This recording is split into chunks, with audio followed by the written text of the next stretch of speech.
Travis, my goods, though. So, it's 11:30 a.m., so obviously I'm late with my typical videos. I'm burned out, if you saw the videos yesterday. Burning out. It's a race. Will Oaks die first, or will it be me? I was born and raised in the Church of Jesus Christ of Latter-day Saints. Full disclosure. And yet, despite this, members of the Church of Jesus Christ of Latter-day Saints hate my guts, shun me from their religion. They want nothing to do with me. They want nothing to do with my videos.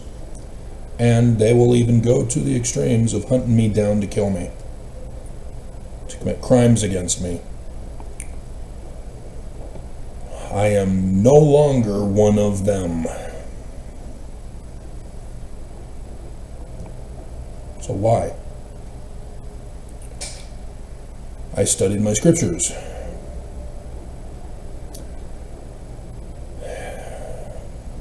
I did exactly what I was told to do. I was obedient. 100% attender at church, 100% attender in seminary, 100% attender at institute. Took all courses available for institute.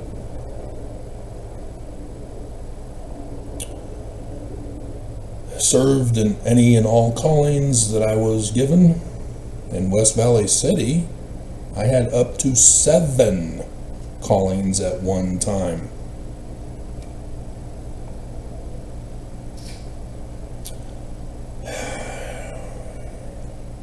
I've been a temple worker, not just at the Veil.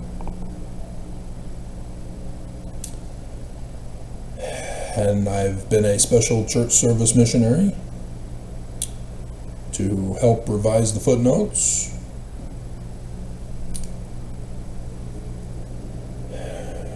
Served a mission to New York, New York, under Creole Coford, after the remaining time with President Barton.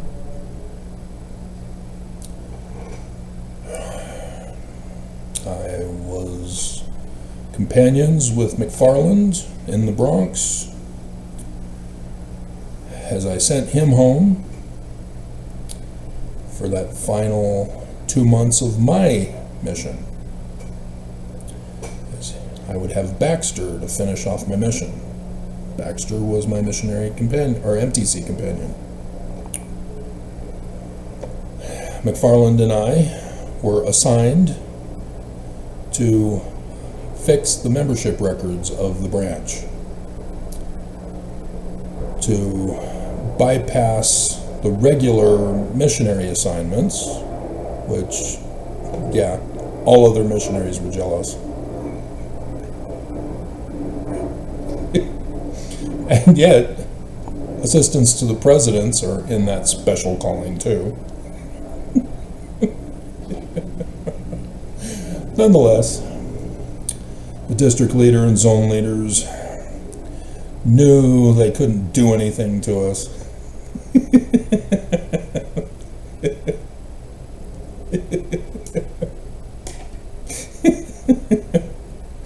And still they tried to sneak it in. Try to do some regular missionary work, guys. You're not done yet until you're done.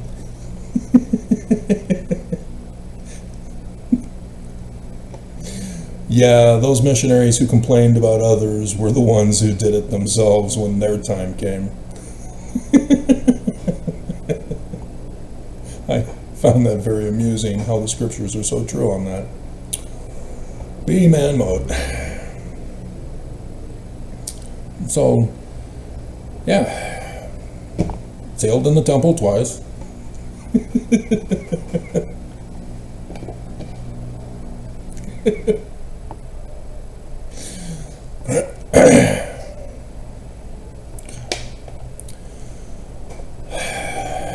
And yet, Mormons shun me, hate me, commit crimes against me, and want me dead. There was even a period of time in the 2000s where I went to the temple every single day that it was open, doing my own family genealogy work, temple work. For years, not just a month or a week, years. And so yes, that's where my one-on-one with Elder Scott occurs, in the Jordan River Temple. And my one-on-ones with President Nelson, back when he was just an elder. Salt Lake Temple. And so the scriptures talk about faith without the physical evidence is dead. Notice how I didn't quote the scriptures on that. Works. There are two definitions of works. One is the verb, the other is the noun. Scriptures make it very clear that works in the scriptures is the noun, not the verb. So in Christian society, you will hear people say, don't just talk the talk, but walk the walk. That's where they got that from, is using the verb of works rather than the noun. You got to be the being. The scriptures make it very clear to use the scientific methodology to learn the truth of words. By their fruits you shall know them. Thus Joseph Smith uses, and the Book of Mormon, by their works you shall know them. Not action, not the verb, the noun, the fulfillment, the completion, the consequences, the results, the physical evidence, using the scientific methodology. It's agronomy for vegetation, husbandry for animals. If you read the verse in front of that, it's talking about wolves and sheep, husbandry. And so with words, it's the science of linguistics.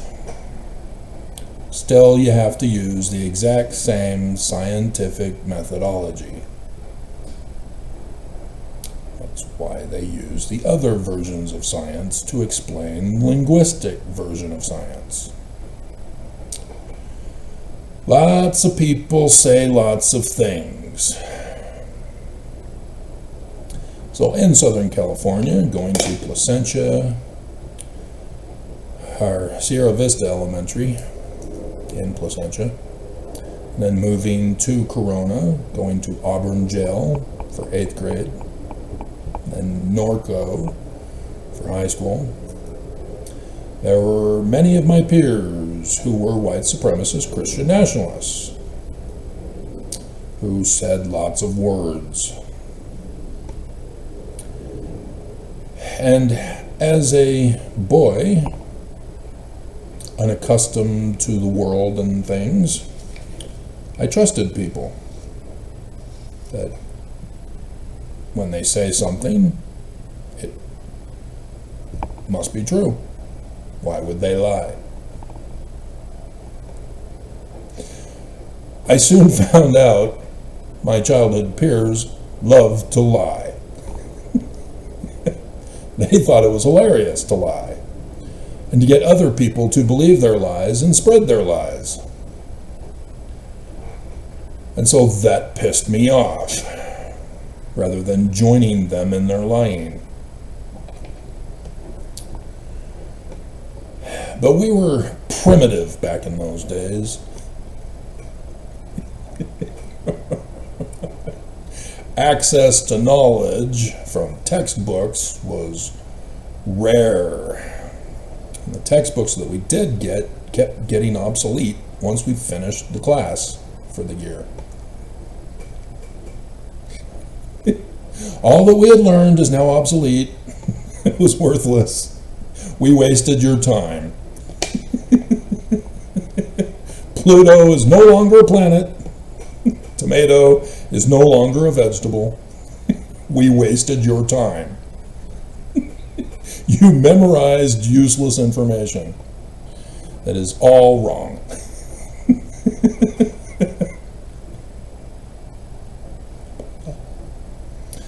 And so, yes, it became necessary to implement the Book of Mormon as it's said to be implemented.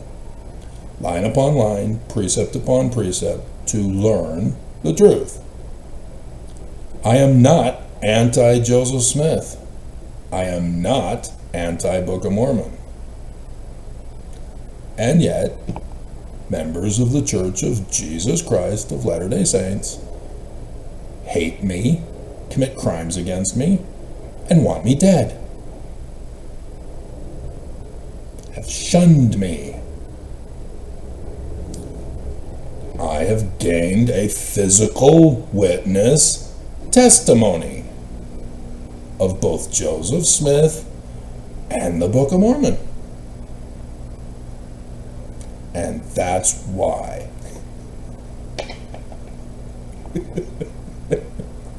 Because members of the Church of Jesus Christ of Latter-day Saints do not pursue the physical evidence and the physical witness for their testimonies. They have altered the definition of testimony, altered the definition of witness. Now it's spirit. Feelings. Nothing more than feelings. Haven't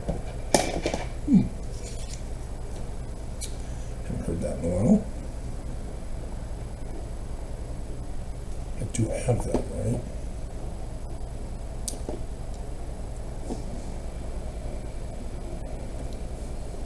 It's probably not in that file. It should be, though.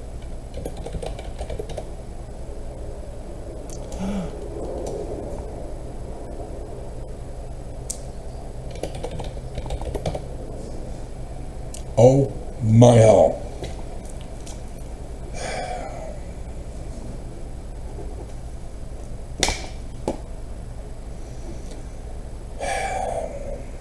So this morning, I was going down memory lane,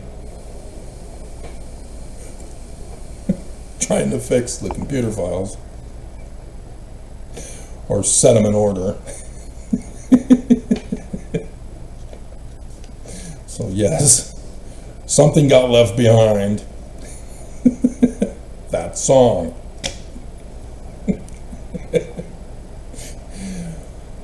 10 years I've been doing videos specifically to instruct and to warn members of the Church of Jesus Christ of Latter-day Saints. Because I've done the research. And so one of the things that I brought over was my scriptures.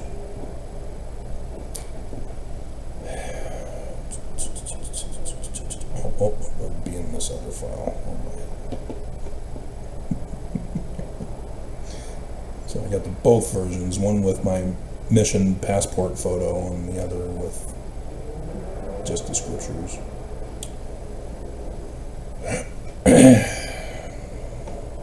Very few of my life remain.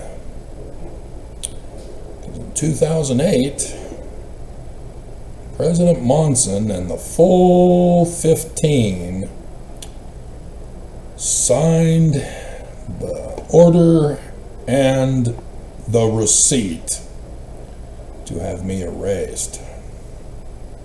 Disappeared.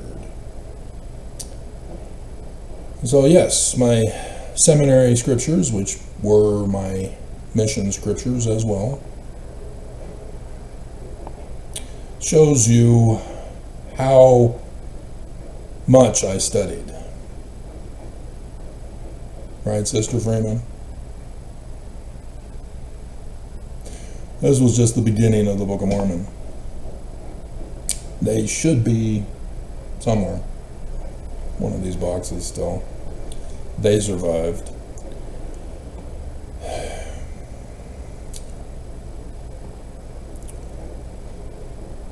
Yep. Despite doing all that I've done for the church,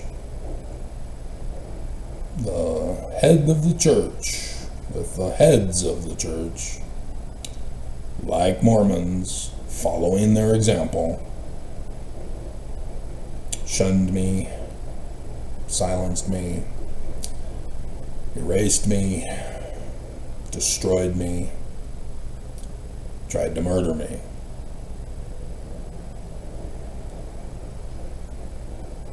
And so I look back on these and I go, obsolete. What the hell was I thinking putting Lehi means hill? For Judges 15:17. It clearly says that it's jawbone.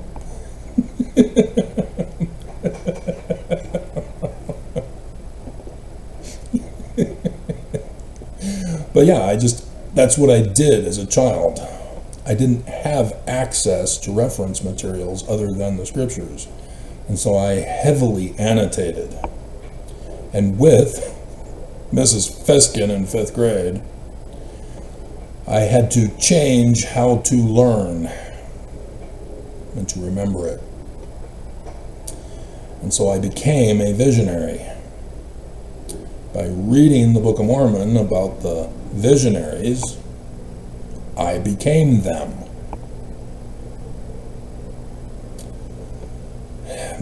Bleep, Mrs. Feskin.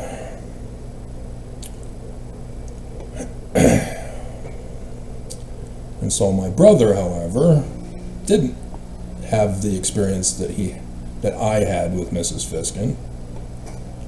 So he continued on in the memorizing of textbooks and the dictionary and the encyclopedia.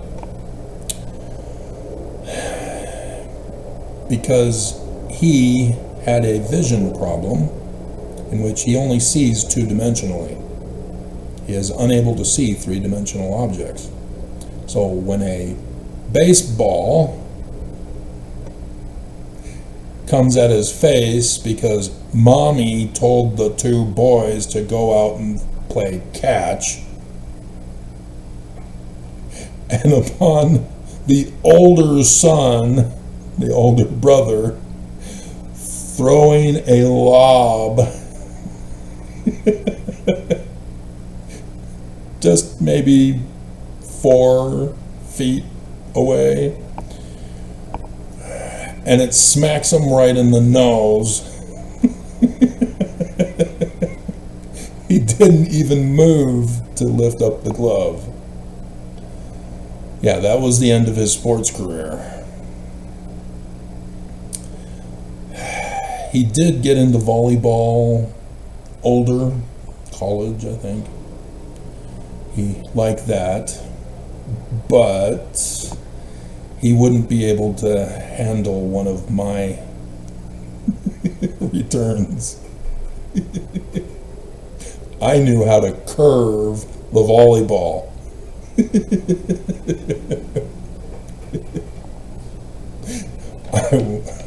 I admit, this isn't bragging, I was good. When you tell the truth, you are not bragging. When you brag, you're lying and exaggerating. Or minimizing, which is the reverse of bragging.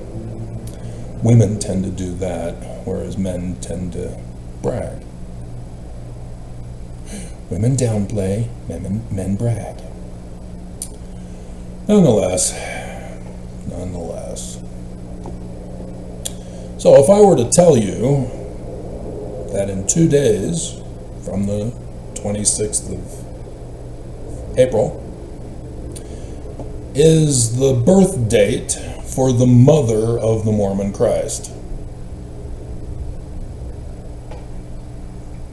would you interpret that correctly? Most likely not. Because if you were to Google search it, now that you have references available for you, even though they're AI and they all lie,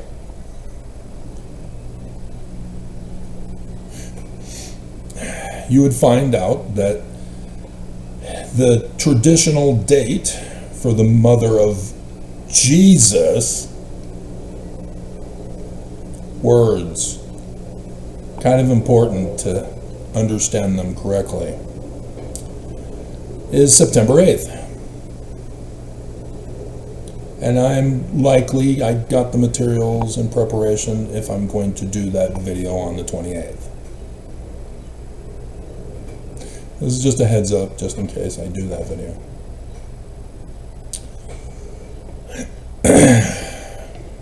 And so I went and got the date of that birth for the sign in the heavens, the birth of the Mother Mary of Jesus. And so because of the 0 year, it's 13 negative. So it's 14 BCE.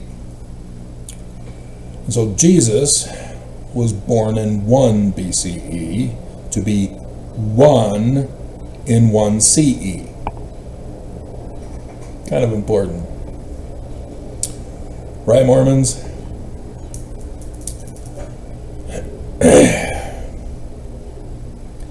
And so the sign in the heavens for Virgo, the Virgin Mary, has the sun there at her waist, and Venus is also there in conjunction in her waist, a little lower, but she is not born at the Bethlehem star of Spica. Words, they have meanings. You got to get them correct. Translation, interpretation, and definition of words. All must be correct. And so then there's Mercury below the Bethlehem star. Jupiter is on her crown. And the moon is there at the feet, just passing Regulus. Nobody watched that video yesterday. So sad. I changed the original thumbnail picture because I was inspired to do that one, and nobody appreciated it. I mean, probably nobody was watching last night because Trump had another assassination attempt. Everybody was concerned that Trump might be dead. Right? So just like the season 2 finale of Krypton had low views because of the Pittsburgh incident. And so the producers of the show canceled it. It's on the internet. It can be streamed anytime anybody wants. Don't shut off the show. It was awesome.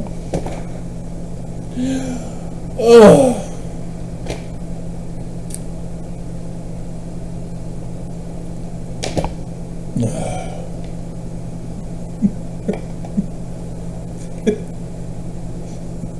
You can tell I like Superman. We're both from the House of L. He's a cuz.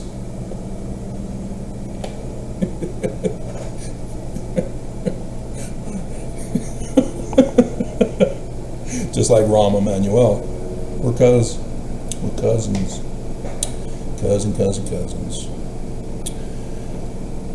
So, this video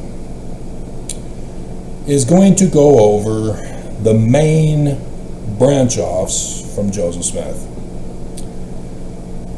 Brigham Young, Joseph Smith III, James Strang, Alpheus Cutler. The Church of Jesus Christ of Latter-day Saints claims that only Brigham Young is authorized to succeed Joseph Smith. These other leaders disagree. So how do we know? Well, we're born and raised in the Church of Jesus Christ of Latter-day Saints. We prayed and got the right feeling, therefore they're wrong. You forgot already about physical evidence? And did you forget already that I said the Book of Mormon and Joseph Smith are true?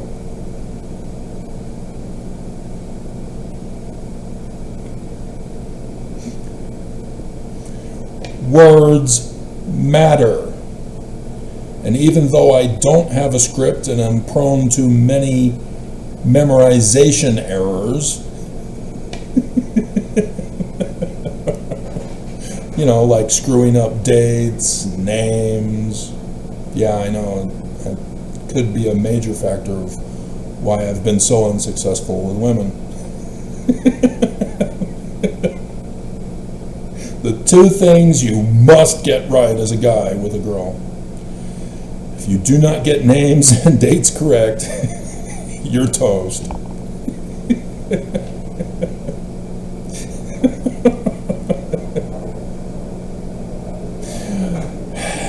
But each of these, even the Temple lot,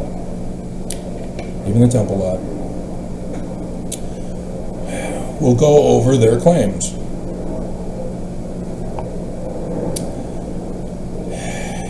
Anti-Mormons who were Mormon and left for one of the reasons, or are still in there as a secret combination group of PIMOs, all have their reasons. And so members of the Church of Jesus Christ of Latter-day Saints claim that they're all anti-Mormon because their spiritual witness feeling says the Church of Jesus Christ of Latter-day Saints feels true, therefore it is, and therefore everybody else is the enemy, the adversary. And so Mormons don't give a damn about Oaks getting up at the pulpit of conference on Easter Sunday and telling everybody to love Lucifer. You felt good. That's all that matters.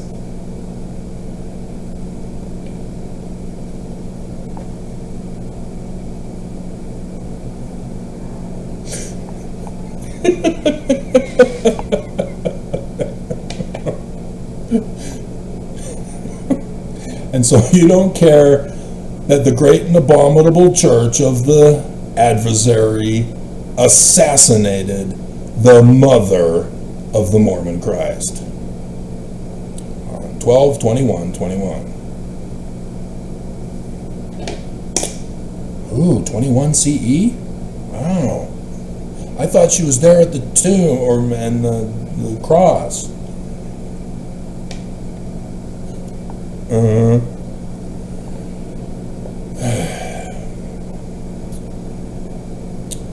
Yeah, it's easy to scam a person who has spiritual witness feelings. It's easy to lie and deceive and lead them astray. But knowing how easy it is, I have never done that for you Mormons, despite your claims to the contrary. I will not lie to you. I make many errors because there's no script. I don't memorize. But I will never lie. So yes, I've been doing 10.3K videos going over all of the lies of the leader of the church. Whether it was Monson, Nelson, Oaks, or any of the others when occasion would pop up. Right, Anderson? Holland? D. Todd?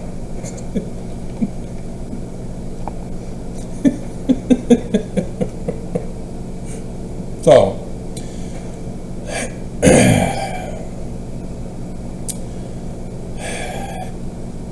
knowing who the true leader is kind of vital. Who's supposed to be the head of the church? All of these men were in Joseph Smith's church. All of these men had the 1835 Doctrine and Covenants.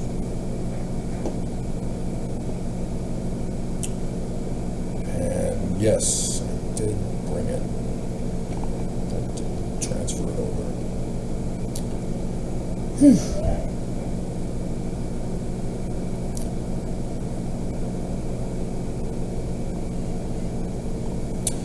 So the current Doctrine and Covenants that we have is not the same Doctrine and Covenants of 1835, with just the additions since then. There are some differences. As a Mormon, you are required to know them, because if you just allow yourself to believe that the current Doctrine and Covenants contains the same information from 1835 plus additional truth, yeah, you're easy to scam and lie to.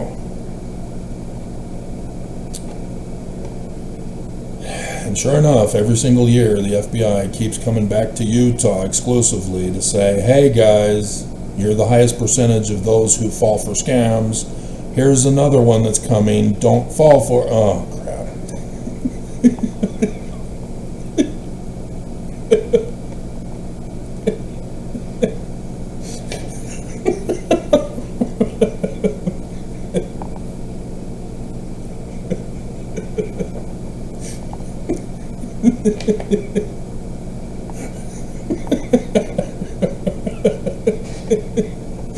So, Section 107 was in the 1835 Doctrine and Covenants. Section 107 is the Melchizedek Priesthood Protocol, or corporate governance. That's the word I forgot. That's the picture I forgot to bring back over. What the hell? And that's why it didn't. Governance. Heck. I want to use it with other pictures. So yeah, I've also transferred over pictures that I can make new pictures with. Since it's unclear as to when the fall of the great and abominable church will occur, burning out.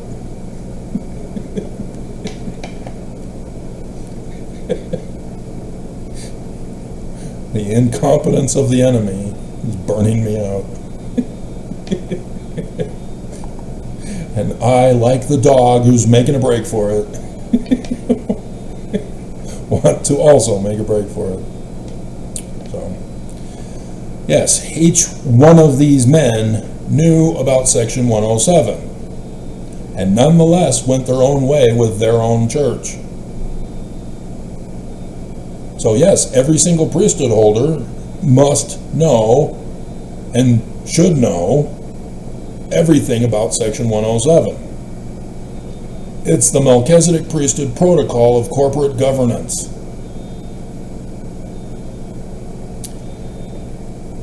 And if Brigham Young is claiming to be the legal successor, he must conform and comply to it, just like every other must comply. Even Joseph Smith III only took the 1835 Doctrine and Covenants, and it had the corporate governance in it. And yet, it is vital to have faith in the correct words and produce the physical evidence, the results, to find out if you're true or false. So here we go. We'll do them in segments.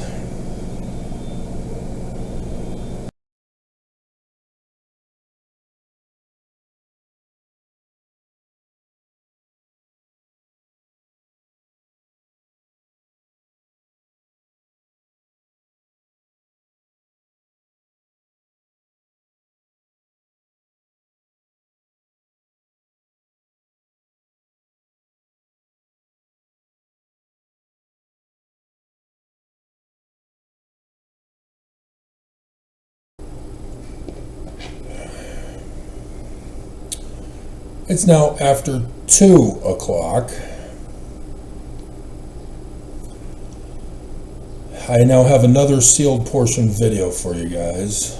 So if you want the sealed portion video to watch it, you're going to have to cause the fall of the great and abominable church, have the transfer of authority made, and thus we can go in an Exodus to Zion, where all of my sealed portion videos will be made available for you. It was on James Strang. And so the reason why it took too long is because it became a church history video instead. There are some oh my gods in there, but not germane to the topic of the video here. It was very frustrating trying to find the simple information that I was looking for. So yes, to make sure we get this video finished, we're changing course on how it is to be done. So, I also have a timer so I can finally eat. So I'll make sure that it gets done within the time, 15 minutes. James Strang is claiming to be the successor of the church. I found out it was because he went against Brigham Young. He was heavily influenced with Brigham Young in that sealed portion video I did. The Mormon who wrote it up refused to put that information in there.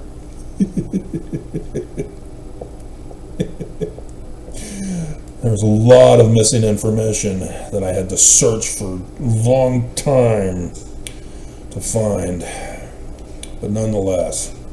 So we need to focus on him to find out if he is a rightful successor. And if I didn't cover this in my intro, just because you were born and raised in the Brighamite church, you still have to run the test on the Brighamite church.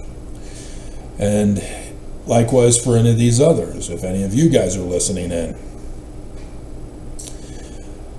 is because when you run the test to obtain the physical evidence, to judge them by their results, physical evidence, fruit, consequences, etc., you'll then find out that nobody is a true successor. And so that's the ending thing, hopefully, if we'll see. I need to quit talking.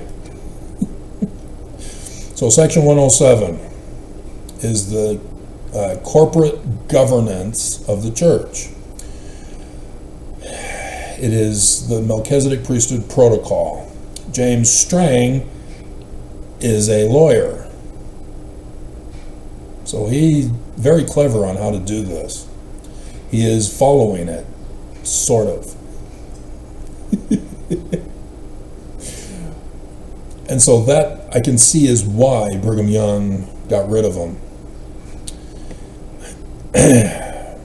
And his arguments against Brigham Young posting it in the times and seasons of his excommunication. Nonetheless, he uses the legal terminology. So he claims he's got a letter from Joseph Smith that appoints him. He uses the word appoint for a very good reason. Doctrine and Covenants, section 28, verse 2, is only the head of the church is Joseph Smith, because he is a man like Moses. That's important. Section 43 is where Joseph Smith is only the head of the church, nobody else. And he leads like the man like Moses. But if Joseph Smith is dead, or no longer functions as the head of the church, he only has power to appoint another one in his stead. That's what he's using as his legal defense to claim to be the successor to Joseph Smith with this letter. that he was appointed by Joseph Smith in accordance with Doctrine and Covenants, section 43, verses 2 through 4. So, Doctrine and Covenants 28, verse 2 goes to this next part. He made plates claiming to be from Egypt from Moses. See the connection? And then rendered a translation in what he titled the Book of the Law of the Lord. And so thus, section 107, verse 91. The head of the church has the keys of Moses. And in 92 is a translator. So this is what he's doing. He's saying Joseph Smith appointed him to be the head of the church. He's got these plates that are from Moses, and that he's translated them to be the head of the church. And thus was able to get 12,000 instead of 10,000, as I found out. So yeah, he got a lot of people, he got a lot of high-profile people because of this legal tactic that he used for corporate governance. But no, it's all a fraud. And he also claimed at the time of Joseph Smith's death that an angel appeared to him and says it's time. Just like Joseph Smith, angels appearing to him. So thus he was able to appeal to the original Mormons of Joseph Smith, not the Danites, except for John C. Bennett. Oh my hell, I added extra knowledge on that situation too. Dear God. Sealed portion. Sealed portion. So there you have it. James Strang in his claim to be the corporate governance after Joseph Smith died. Much better. I forgot Book of the Law. His use of the word Book of the Law for his translation. That is also significant. And that is going to make things more complicated. Section 85 of the Doctrine and Covenants is where we get this from. And I'm here struggling to catch up to make sure that I get done within 7 minutes. 6 technically. Hurry up. Hurry up. Because this was put in the year before Brigham Young died, I do believe.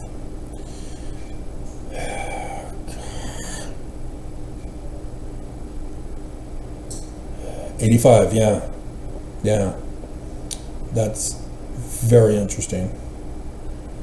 So, go to section 85. This is legitimately by Joseph Smith. This is a confirmation that it is legitimate, not just from the Joseph Smith papers, but the original source document. This was a letter to W.W. Phelps, who went with Brigham Young. And so Brigham Young knows about it when I get to him. And in this letter, November 27th, 1832. So Strang joins February 1844. And he knows about this document. Brigham Young knows about it because of what he did in the Nauvoo Temple, having published his Book of the Law. And so with Strang's influence, heavy influence on all things Brigham Young, that's how he would have known about this. And so that's where this comes in, is that he knows about this document and thus titles his book the Book of the Law of the Lord for this reason. And so the Book of the Law is supposed to be the numbering of the house of Israel for the Exodus. That those who are authorized to go, rain, cool, get to go. And if all goes as planned, as it's already not, we'll cover that at the end. I need to eat. So yes, cut off those who are not found written in the book of the law, or that who are found to have apostatized, or to have been cut off from the church, as well as the lesser priesthood members. So he's talking about the high priesthood there, the leadership groups. So there you go. So there's his other claim.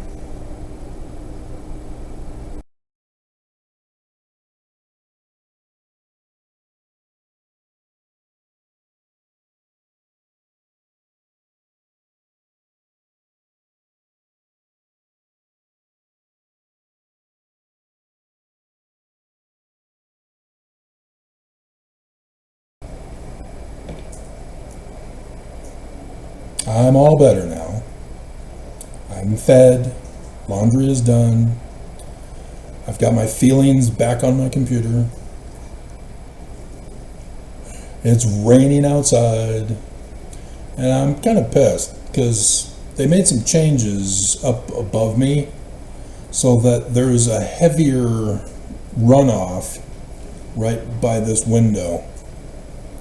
And so with the wind blowing into the window, it blows the extra water into the window as well. And so I have to now put out a towel if I don't shut the window as well. But it's perfect weather outside. Why would anybody want to shut the window? But nonetheless, I just washed that.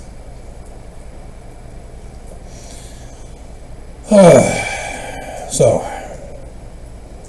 Sidney Rigdon, as you've already seen, the major author of the Book of Mormon, using the scientific methodology for linguistics.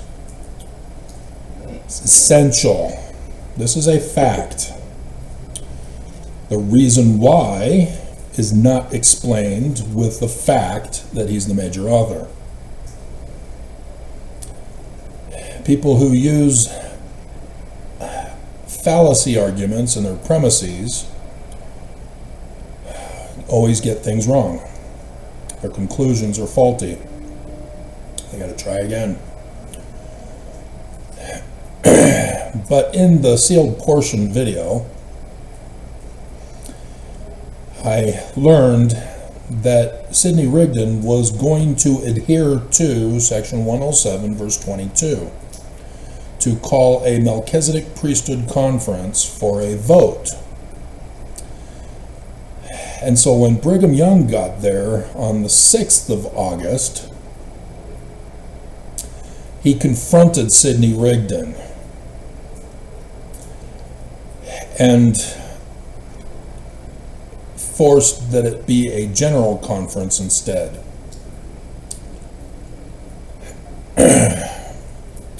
And so Sidney Rigdon's position, therefore, was that he was only going to be the guardian. If section or verse 22 is not going to be adhered to, then there is no true successor.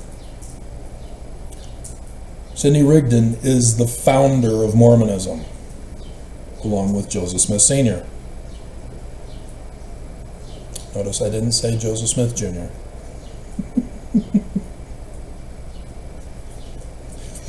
It's his doctrines, it's his book, which is the keystone of our religion, under the direction of Joseph Smith Sr.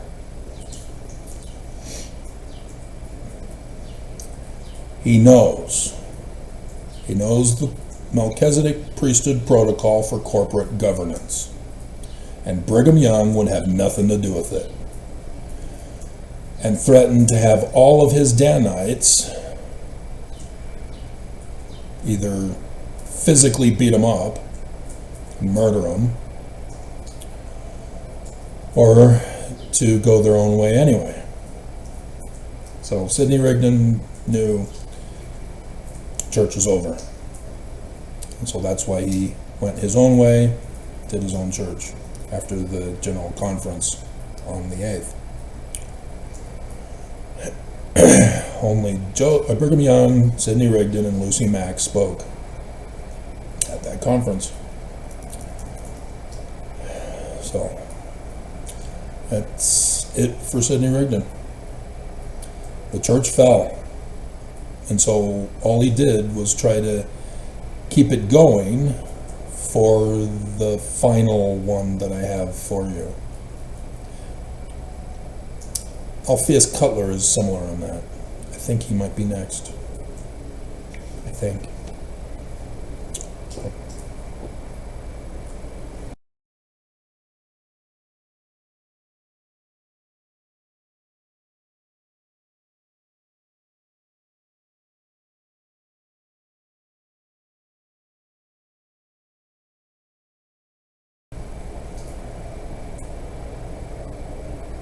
Alpheus Cutler was really cool because he knew that Revelator in section 107, verse 92, had to do with signs in the heavens.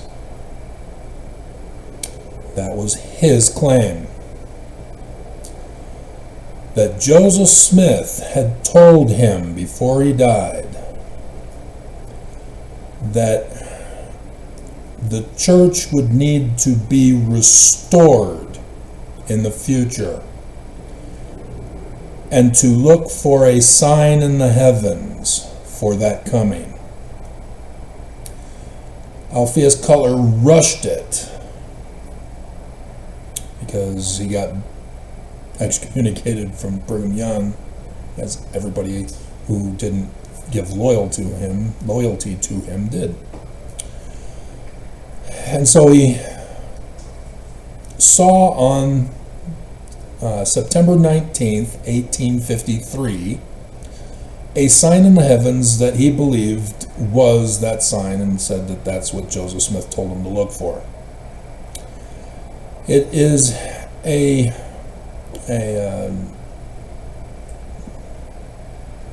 waxing moon, right? No, waning. It's waning now, because the full moon is around 14 to 15 days, and this is 16.6 days when I took the snapshot for the date to get the picture into focus.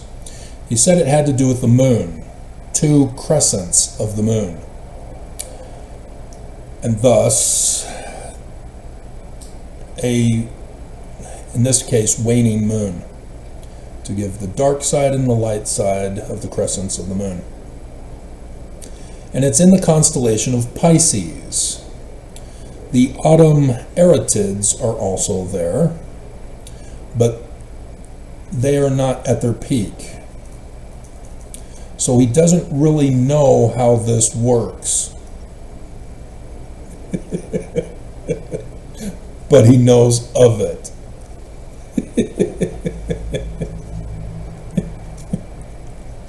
Fascinating. So that's his only claim. You know, he said that Joseph Smith told him that the church would need to be restored and that sign in the heavens, but then he took it on his own initiative to start his own church and claimed that it was on that date in 1853 to restore the church through him, and no, it's not. But otherwise. So again, another attempt who knows and understands Joseph, but failed. He was a member of the High Council. Brigham Young did away with the High Council. And so thus, Alpheus Cutler had no place in Brigham Young's administration, especially after he refused to continue to go on with him. So yeah, fascinating with that situation. Also of note, the High Council are the administrators. They're the ones who are the judges in Israel under Joseph Smith. And so Brigham Young has no authority to excommunicate him anyway, because Alpheus Cutler is the one who has authority to excommunicate as a member of the High Council. But there has to be a majority to form a quorum to conduct business. So if you excommunicate enough of the High Council, bada book, bada bing.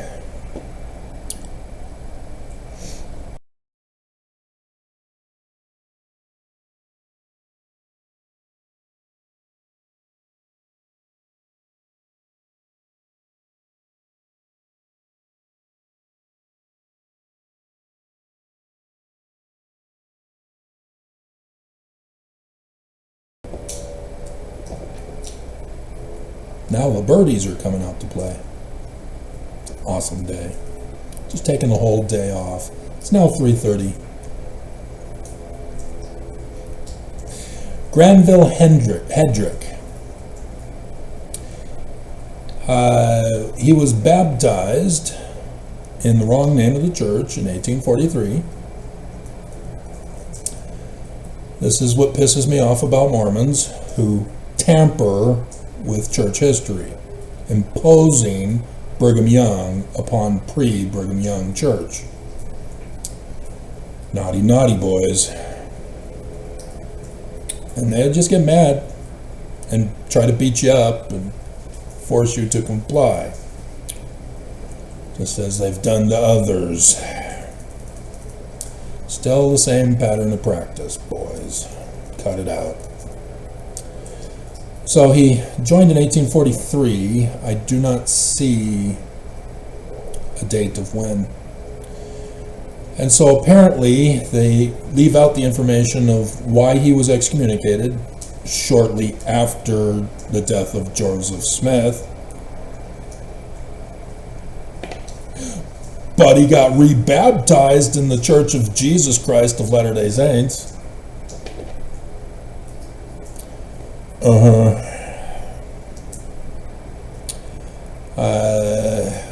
He was originally baptized by Hervey Green, so I'd have to do a church history video on him to find out his connection to the Danites. And since he's calling it the Church of Jesus Christ of Latter-day Saints, or the Mormon is, again, I can't trust Mormons. They lie.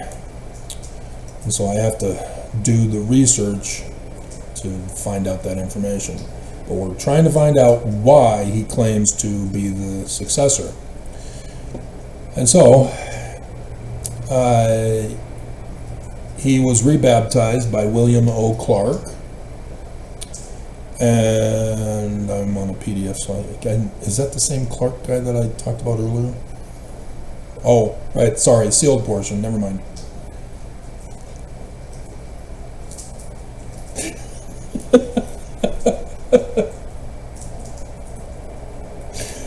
This is tough when I'm going off of visual memory, visionary memory.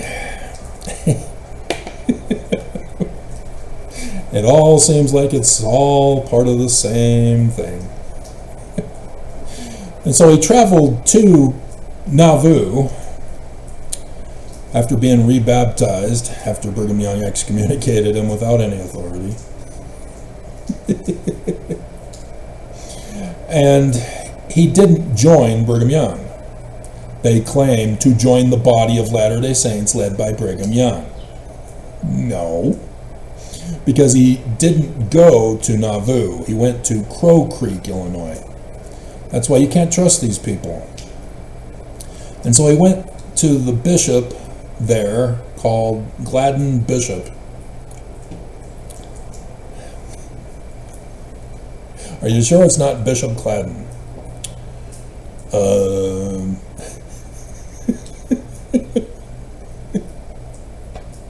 You cannot trust these guys. Nonetheless,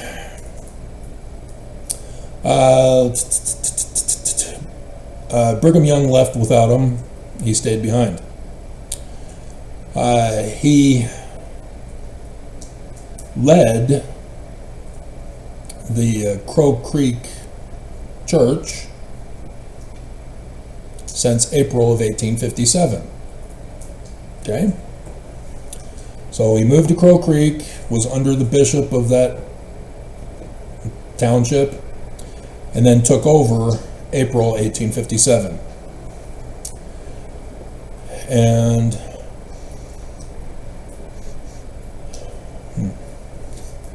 now we're getting the smells of the city. Ugh. Salt Lake City needs an enema to clean it up.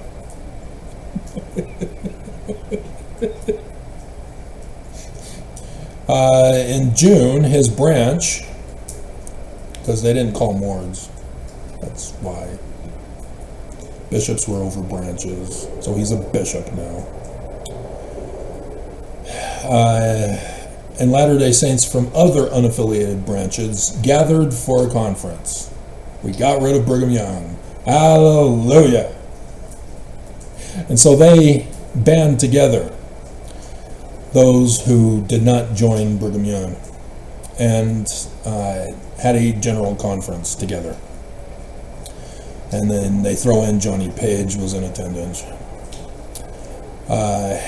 And they discussed what to do. What they felt was the continuing remnant of the true Church of Christ.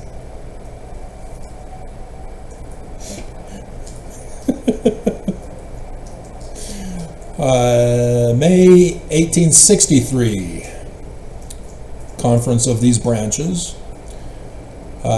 Johnny Page ordained Hedrick, among others, to the priesthood office of an apostle.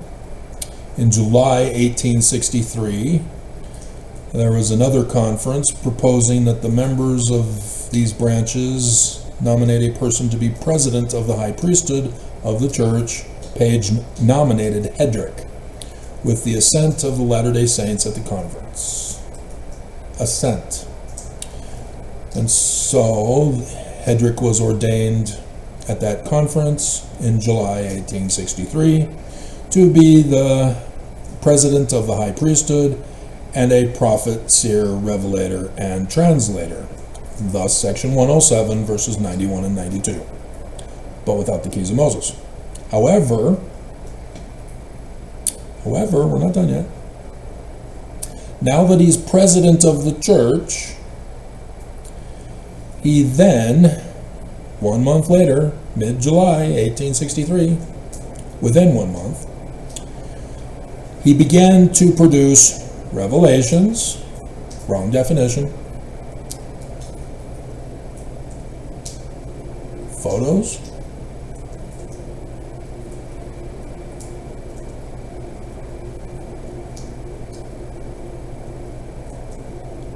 I need to check this out.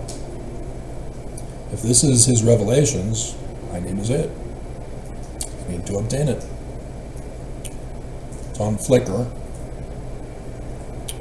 Flickr sometimes cooperates for other pictures that I pursue. Look at this. Look at this. However, I want more. Just like you got. You gonna allow me?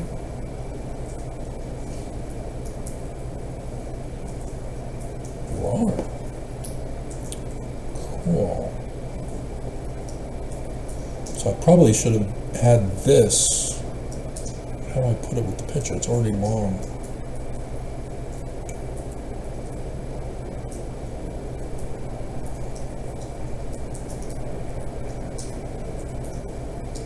April 24, AD 1864, May.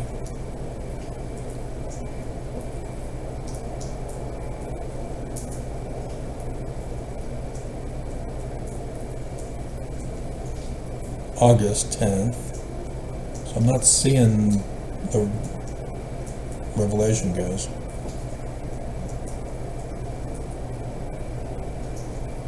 And I don't see how I can go to other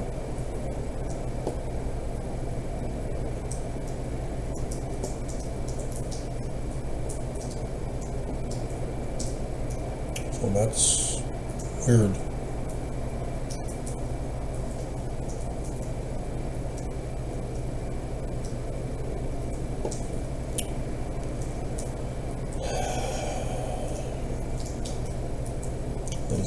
Skip July on those, so unless he was talking in August, telling about his revelation from mid-July, I'd have to check more thoroughly on it.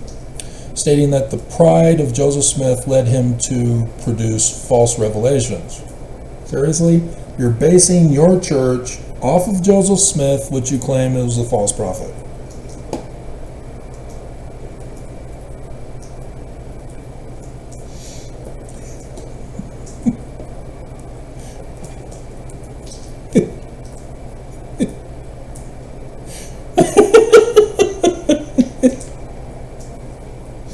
Right, Brigham Young?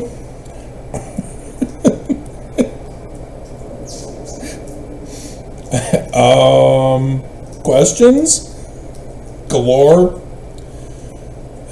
And so, as a result, Smith was said to have introduced doctrines to the church that were inconsistent with the Word of God as found in the Bible and the Book of Mormon. They don't go over what? We'd have to find his documents and read them. Hedrick declared Smith to be a false prophet, fallen prophet. So I see here section 85 of the Doctrine and Covenants, and this is this is 1863.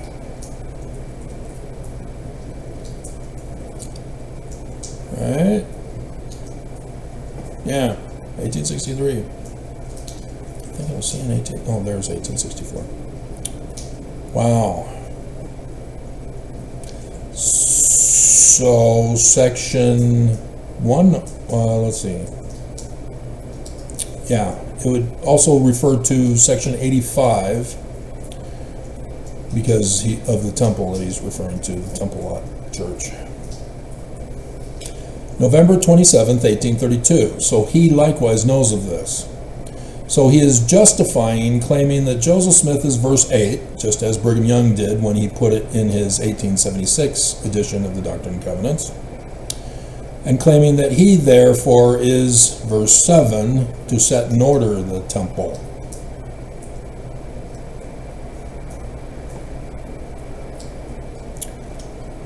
Again, we don't know what he was complaining about Joseph Smith for. This is after Brigham Young put in sections in the 1844 Doctrine and Covenants of his. He was excommunicated by Brigham Young. And it may be why they didn't put in dates of certain events. Left out information. Because Brigham Young, immediately after the conference, published the new Doctrine and Covenants with additional information, such as tithing in section 119, as well as section 124 and 128 on proxy temple work for the dead, and thus would explain where he's coming from, thinking that they were from Joseph Smith, because Brigham Young said so. So yes, section 119 seems to be the big one, most likely. We'd have to check their doctrinal practices to see if they have baptisms for the dead. Not likely, and that would indicate that they were also opposed to that. Okay? And so that means Joseph Smith did not practice section 119 tithing, nor baptisms for the dead. And thus the Mormon who put it in there, who didn't put it in there, didn't want us to know that that's why. This is how you do research. We're not supposed to be doing research.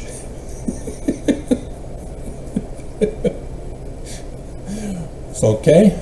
So he claims Joseph Smith fell. So back to section 43, if he doesn't abide in the Lord, Granville is claiming, nope, he didn't. And so therefore, he's now appealing to section 85 for the coming of the one mighty and strong, to set in order the house of God, the temple. Also, Brigham Young, as it's 1857, when he went to the bishop, right?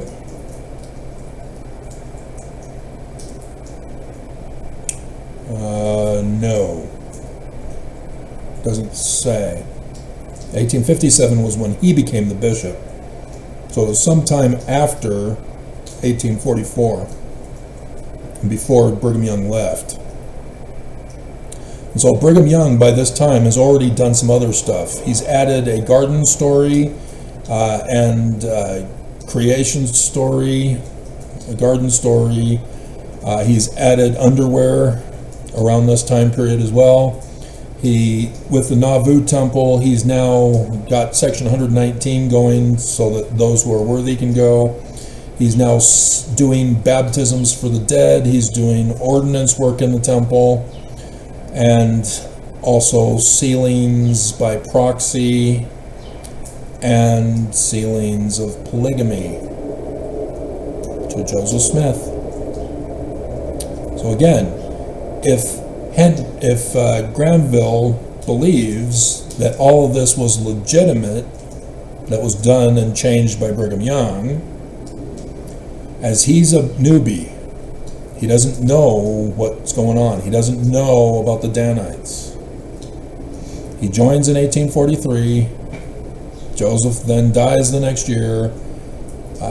He is excommunicated by Brigham Young at some point before he leaves, but is rebaptized, but moves to Crow Creek. And so you check your map. It was probably in the sealed portion that I went over that with you. When you're doing history research, have a page for each: names, places, events, person, or people, places, events, and dates, so that you can cross-reference them, and you can see what gaps need to be filled in. And so there's a bunch of gaps here that need to be filled in, and that's what we do for a church history research on this. And so this is where this is all coming from. He sees Brigham Young doing the changes, as Brigham Young just takes over and does them. He doesn't really know the temple yet. It's not built in Nauvoo. And so thus, you see where we're going here? Brigham Young deceived him into thinking that it's Joseph who did all these changes. Lied. And so it's actually Brigham Young who has fallen. Okay? See how this works? Amazing. And then they're then talking about how they want Independence, Missouri for the New Jerusalem. Now, why would they think that? Section 57. That's where they would think that.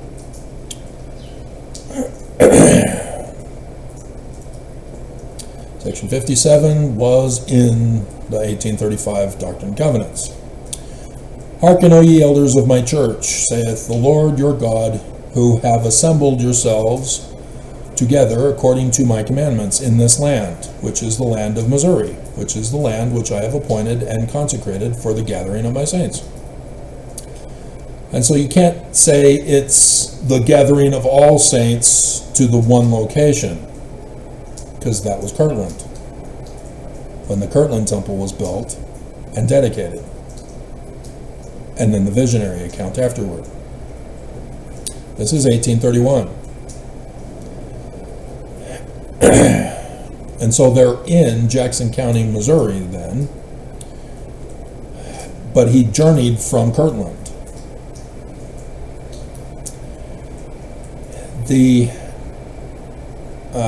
Let's see, wherein this is the land of promise and the place for the city of Zion. Kirtland Temple was also in the city of Zion. Nauvoo was also in the city of Zion. He called them stakes of Zion.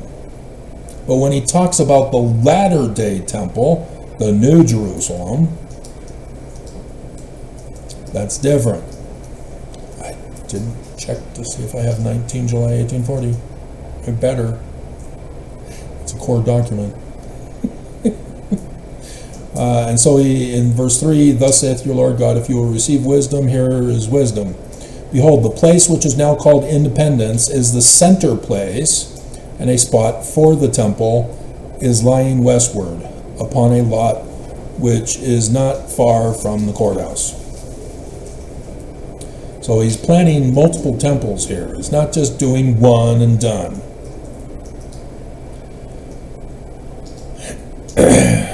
And so notice the naming that's going on here.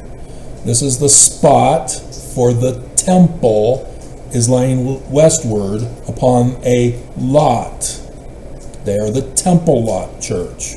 They are using section 57 to justify their religion.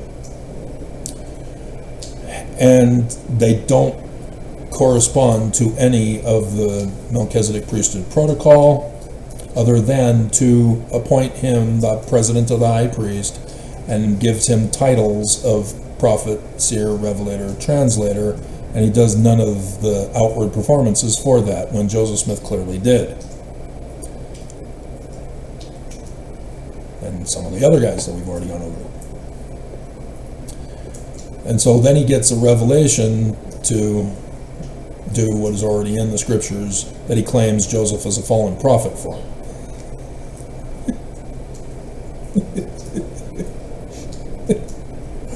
Dum dum dum dum dum. And so April 24th, 1864, yeah, there we go. There we go. That's the revelation that I saw. And oh my God, get off my screen so I can see.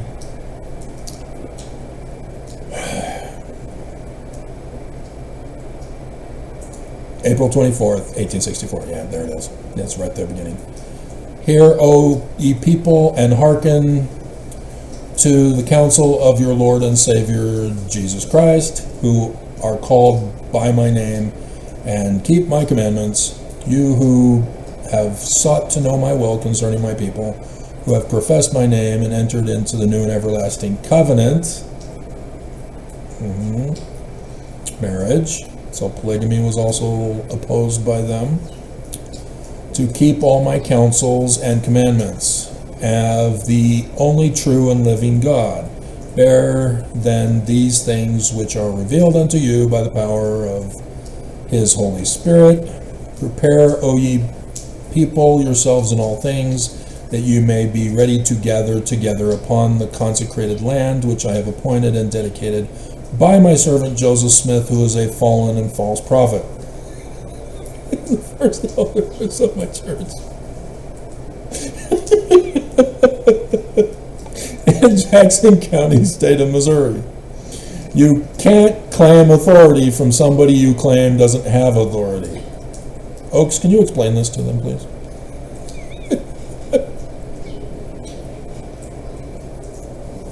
That was a double entendre. Not necessarily sexual. For the gathering together of my saints. Yeah. And so, yes, they are preparing for the latter days. But there is no indication that they know anything about when the latter days are going to happen.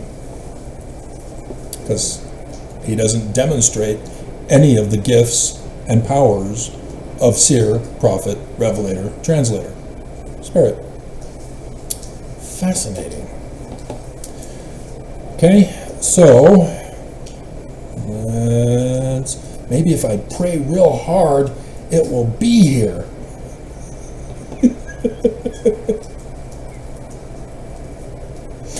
And it's not.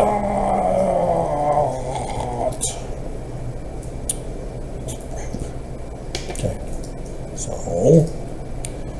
we now have to hope that the camera doesn't freeze and pull out yet again today. It's almost 4 o'clock now. Still raining. Rubber ducky, you're the one. You make bath time lots of fun. Rubber ducky, you're my very best friend indeed. Boo-doo, boo-doo. Rubber ducky, joy of joys. Oh, when I squeeze you, you make noise.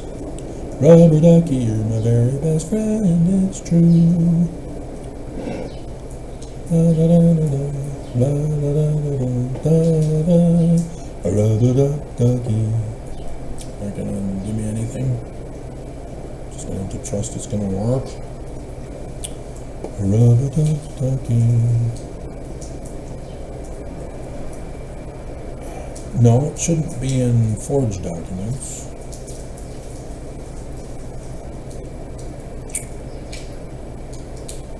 July. There it is. Get over there.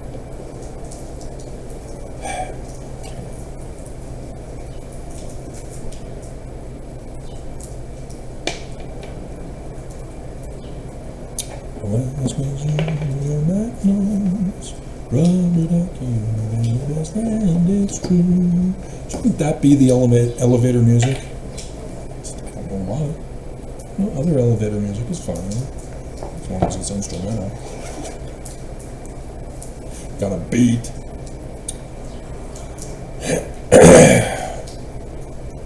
So he joined after this, and it never got published, so he doesn't know about it.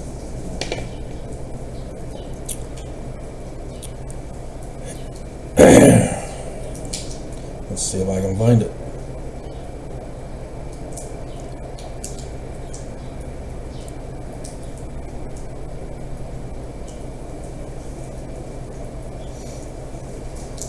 Yeah, here it is.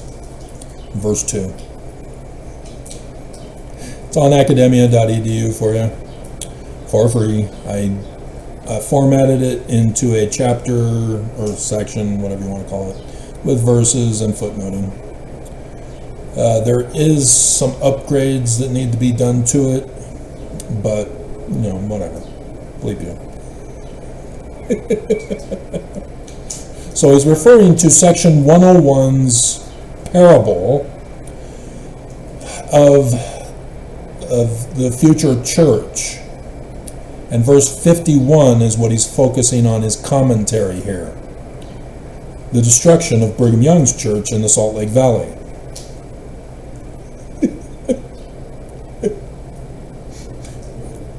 Granville doesn't know this. If I were to tell him, if somebody from his group wouldn't be notified, they would get a good chuckle out of it. They can repair the damage they did to Joseph Smith in slandering his name, or libeling his name. So, the part where he describes the 12 olive trees are the 12 stakes, members of the church, which are yet to be built, not the temple in Jackson, as some suppose. He's talking about another temple for Zion. And when you see it, he's talking about Nauvoo, and he says also Nauvoo will be a great city. And so no, it is not Nauvoo either, not Kirtland, it is in Illinois. And so thus when you know the bigger picture and you do your research, and you at least follow Travis. So it goes into the description of how the temple is to be designed and built. Anybody who tells you differently is wrong. So, yeah. Mountain cities of Zion and New Jerusalem. Mountain cities. This has never before been attempted, other than the Babylonians were close and they failed. Dear God, clay brick, are you guys that stupid? Yes. Yes, they are. So yes, this has got more sections than I originally put down here, but we also need to redo it anyway to put the temple revelation in his picture. So now the question is, how does it? Probably just put it.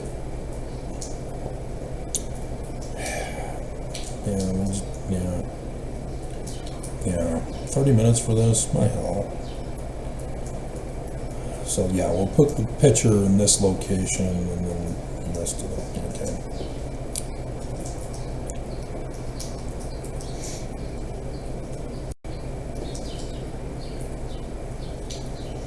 And as I shut it off, I went, oh crap, I forgot.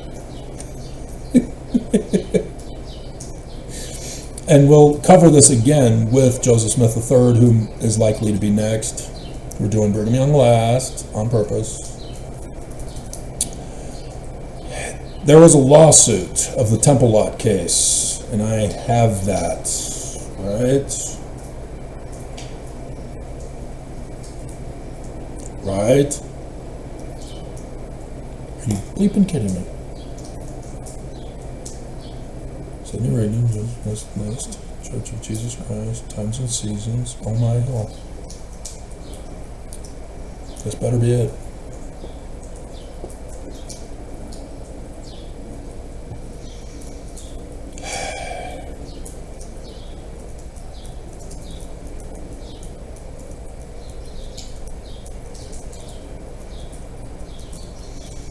Joseph Smith III went up against Granville Henrick. Yep, this is it.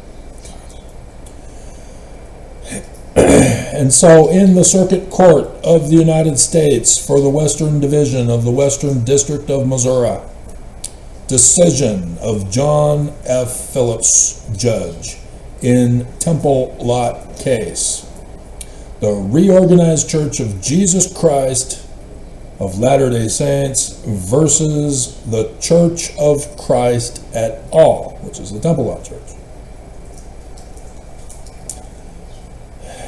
And so, yeah, they are apparently upset with the Church of the Latter-day Saints, going back to the original Church of Christ. Interesting. And so, 1894 is what we got here. Held in Iowa. Published by the Reorganized Church on www.latterdaytruth.org. This is a government document, guys. The judge, John F. Phillips, ruled that Joseph Smith III is the successor of Joseph Smith, and that the Reorganized Church, or the other church, the Temple Lot Church, oh my God, gets the land. They held a conference. He gave a revelation. Possession is 9/10 of the law. So that's how he ruled it.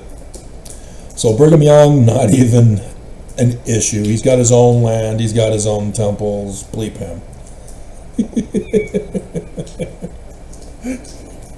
So legally, the community of Christ is until they no longer had a successor of Joseph Smith. So now they're not legal anymore.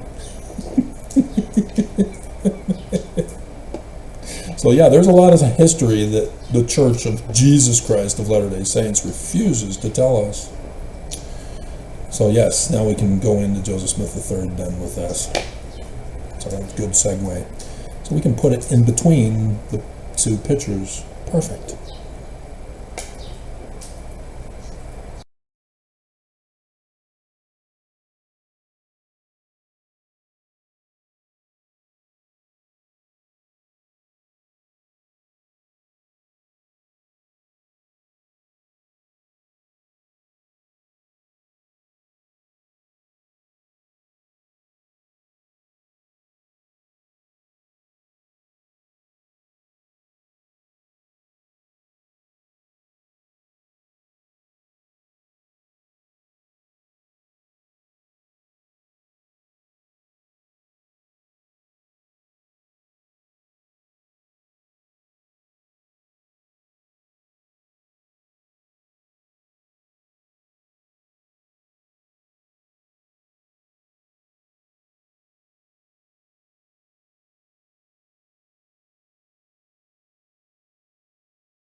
So now the thunder is rolling. An awesome day. No cares in the world. No, I doubt anybody's forgotten me, or everybody. I doubt anybody misses me.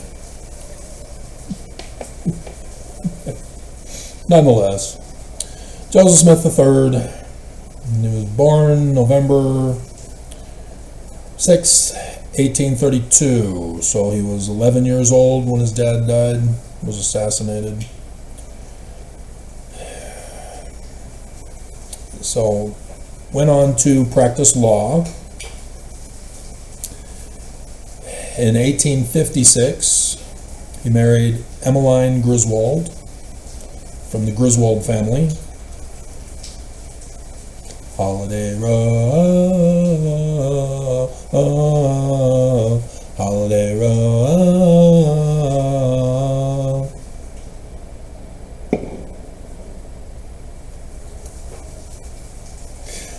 And the couple moved into a house that was his parents' first residence in Nauvoo.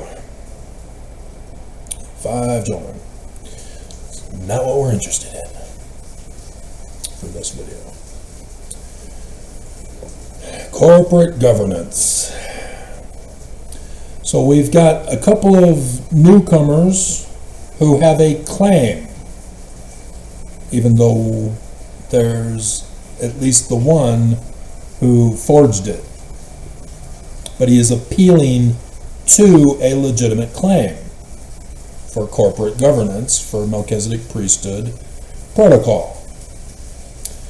The others are more veteran and likewise appeal to specific corporate governances of Melchizedek priesthood protocol. See a pattern here? So here we have the son, and he too has his claims. Put them all together, and what have you got? The actual truth.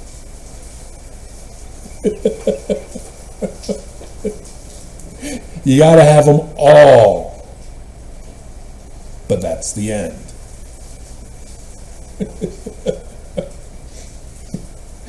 So in the late 1840s, early 50s, before he married, the bulk of the Latter-day Saints either aligned themselves with Young and immigrated to Utah. It's not Utah yet, it's the territory. Or they remained in the Midwest and looked to Strang as church president.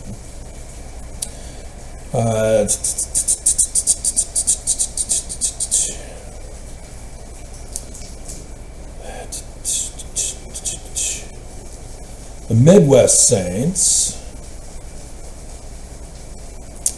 well, let's see, the reorganization.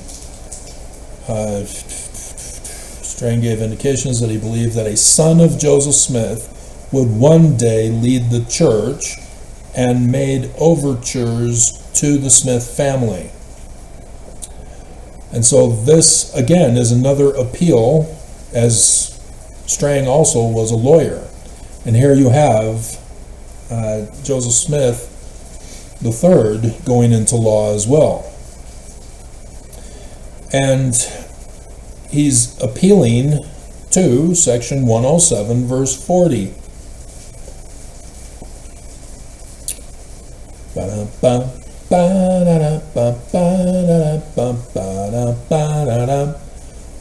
The order of the priesthood of Emmanuel, the Melchizedek priesthood.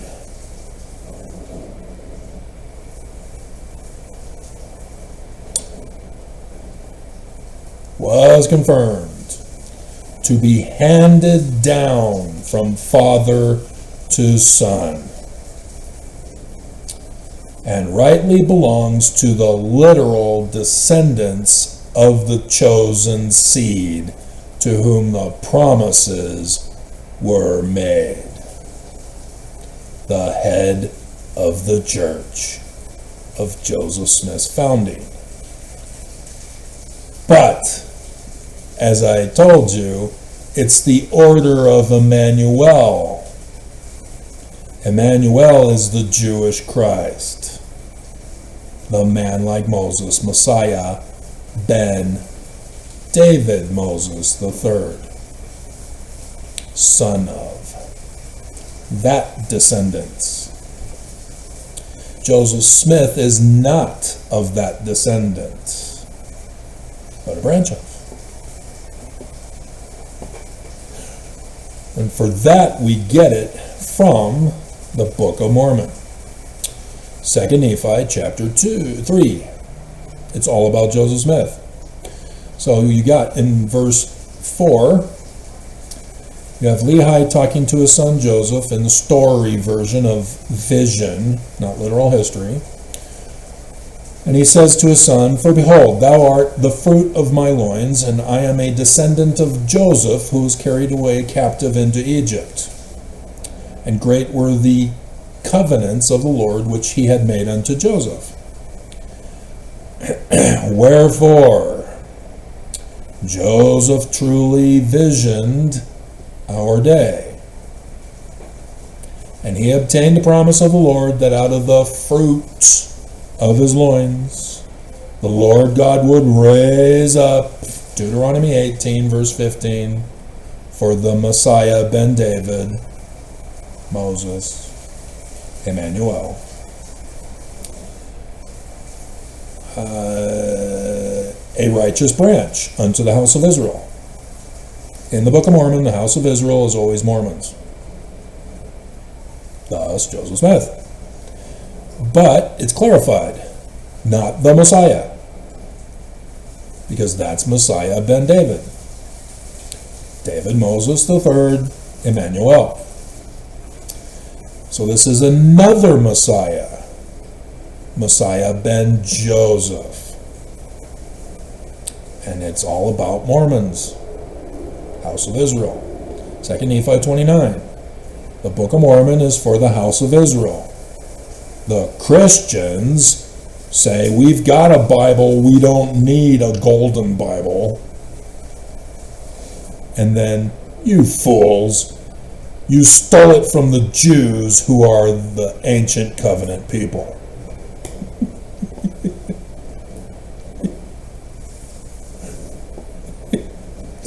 So, Messiah ben Joseph in Jewish tradition. Been showing you this forever.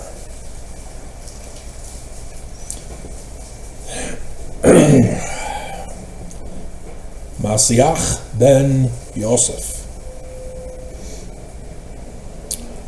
I don't give a damn about the phonetics. Jewish tradition speaks of two messiahs, ushering in the Messianic era for the millennium, the latter days. The term Messiah unqualified always refers to Messiah ben David Moses III Emmanuel, a direct descendant of King David in the Jewish tradition, imposed upon by Constantine's Christianity to turn it into literal histories. But you notice how I'm being more precise rather than just saying King David? It's because I know the actual historical group. If you've been following me, you'd know what I'm talking about. So Messiah ben Joseph is a descendant of Joseph of Egypt, of the tribe of Ephraim, not Manasseh. And so he comes first. He's the forerunner.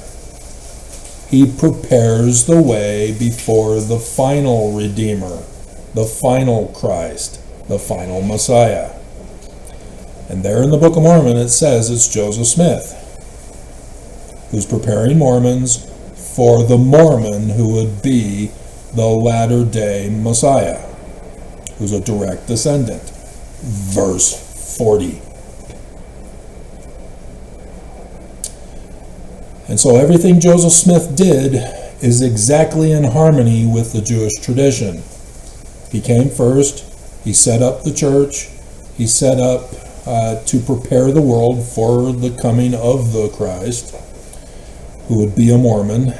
He converted to his church, which is a similitude of the latter-day gathering when the Mormons would be scattered all around the world again, and build the temple, which, with his assassination by the enemy, the temple would need to be set in order by Messiah ben David. So, yep, the man like Moses, the prophet like Moses, one mighty and strong, they're all the same person. The rightful heir to lead the church. And we're jumping ahead.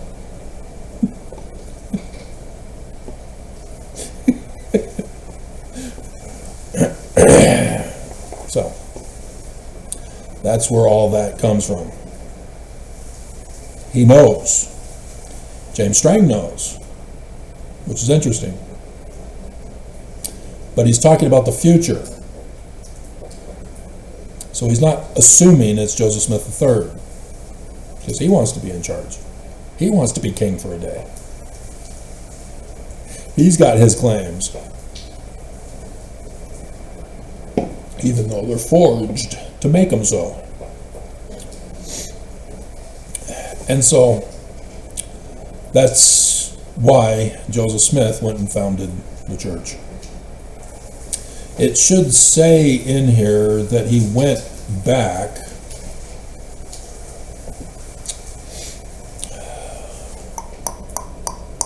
and their sons remained separate from Strang and his religion. And so, yeah, that's one of the things that I cover in the sealed portion.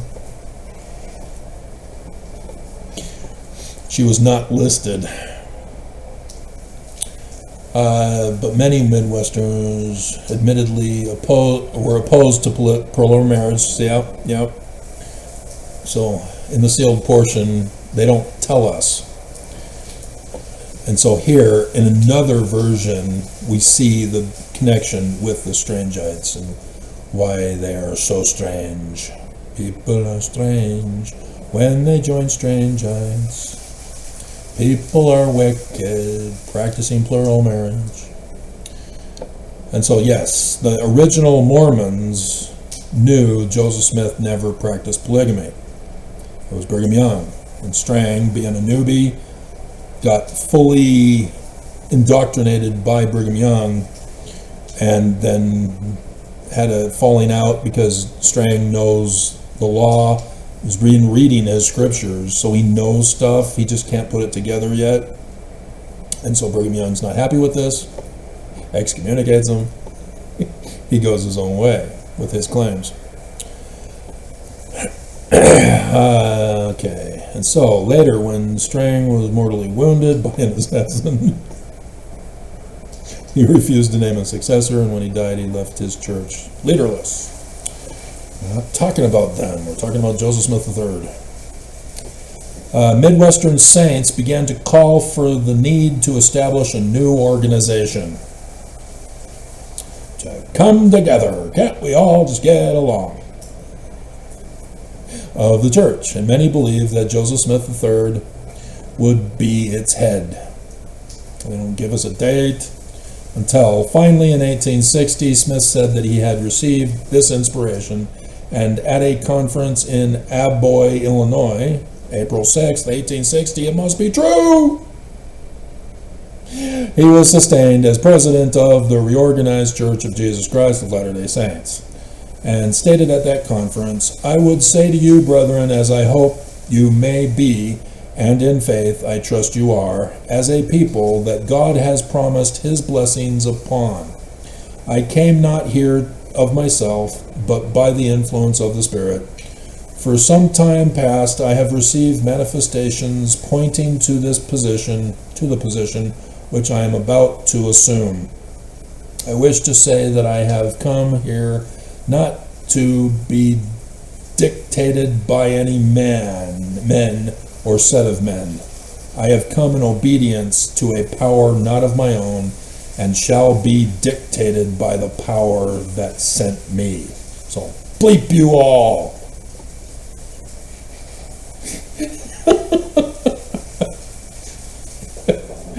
And so, at the time, both this organization and Young's Utah-based church claimed to be the true Church of Jesucristo de los Santos de los Últimos Días. Did I do it in the right order, guys?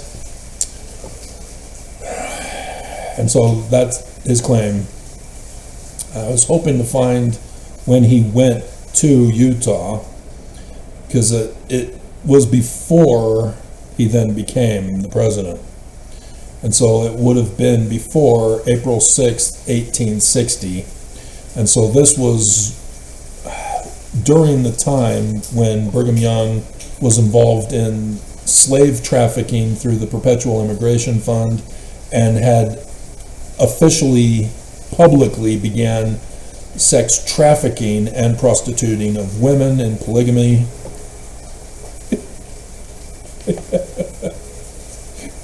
And thus I can see why then he would come back and say, oh hell, we need to reorganize the church. A new order. New religious order. Just one fax. Just one fax. And so clearly he does not know his father's religion other than the Book of Mormon conforming with section 107 verse 40, thinking that that's him for Messiah ben Joseph. No, that's the forerunner. Forerunner. Nice try. Good thought, no dot. That's the patriarch that becomes the Joseph person. He is supposed to be the patriarch of the church. And so that's where it got complicated, because Hiram Smith also died. And so Sidney Rigdon, claiming to be the overseer, because there's no patriarch. Patriarch is supposed to be the overseer of the church, and the patriarch would be the one to fix the mess,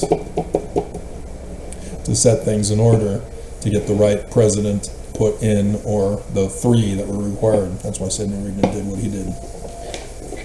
But Hiram died too. And so yes, what should have been done, even though Samuel was the one who was poisoned to death by Brigham Young, William Smith then should have stood up and said, I am the new patriarch of the church.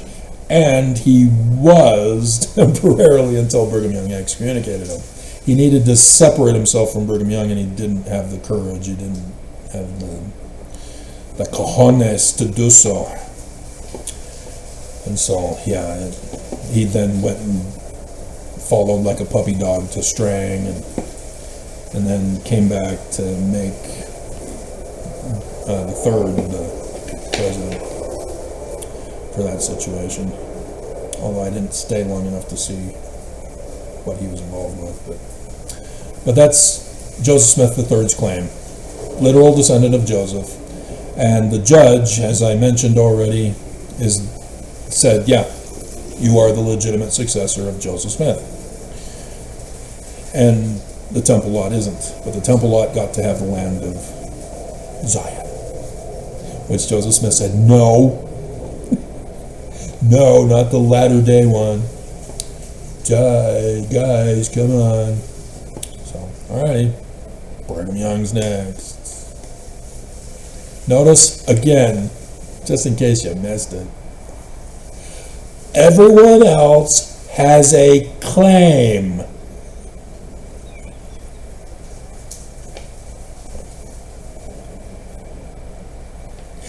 Everyone else has a claim. All Mormons had to do was run the test.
So this is why I was pissed with John DeLynn when I found out who John Turner was. He's the dumbass who screwed up the history of Brigham Young beyond the cover-up of the Church of Jesus Christ of Latter-day Saints. And no wonder Mormons say, oh, yeah, this is it. Yeah, this is the real history of Brigham Young. Yep. Yeah, we're okay with that. You bastard, John.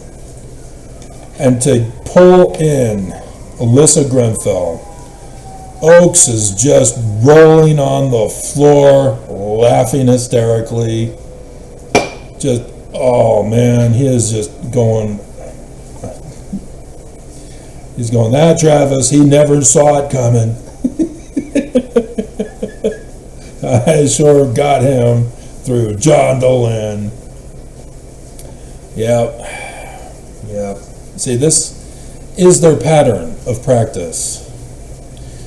To cause the division, to have those who leave be vilified, and then they go and do stuff that scares Mormons to stay loyal, to maintain their faith bubbles of feelings, and to vilify and attack the anti-Mormons. And then, because they're only doubt promotion feelings, they don't know the truth, and then you get somebody who comes along and oh dear God, it is a massacre slaughter that is going on. Dear God. And so, yeah, all of this was set up to do this by Brigham Young. That's why he did it. When it's so blatantly obvious with the physical evidence of the fruit from the Word. The inverted pentagram on the keystone of the doors of the Salt Lake Temple. That's all you need to know that this church not only isn't true, it literally is the great and abominable church of Jesus Christ of the adversary, Lucifer. And everybody should fear and tremble that you allowed this church to get so powerful, to control the whole world, to cause its utter destruction and the mass extermination of all mankind. This has been my warning the whole time. And so Brigham Young, as I've done the videos repeatedly, joined the church to destroy it. Converted missionaries to do the dirty work for him, to destroy Joseph through the new converts he was putting in the church, putting the whole church under condemnation from Section 84, refusing to listen to Joseph Smith in Section 86, now being apostates in Joseph's church. And then after Joseph Smith sets up the Kirtland Temple, dedicates it, it's an awesome day, puts out the man like Moses call to gather to the temple. As Joseph is the forerunner Messiah in similitude of the latter-day gathering that Mormons are going to have.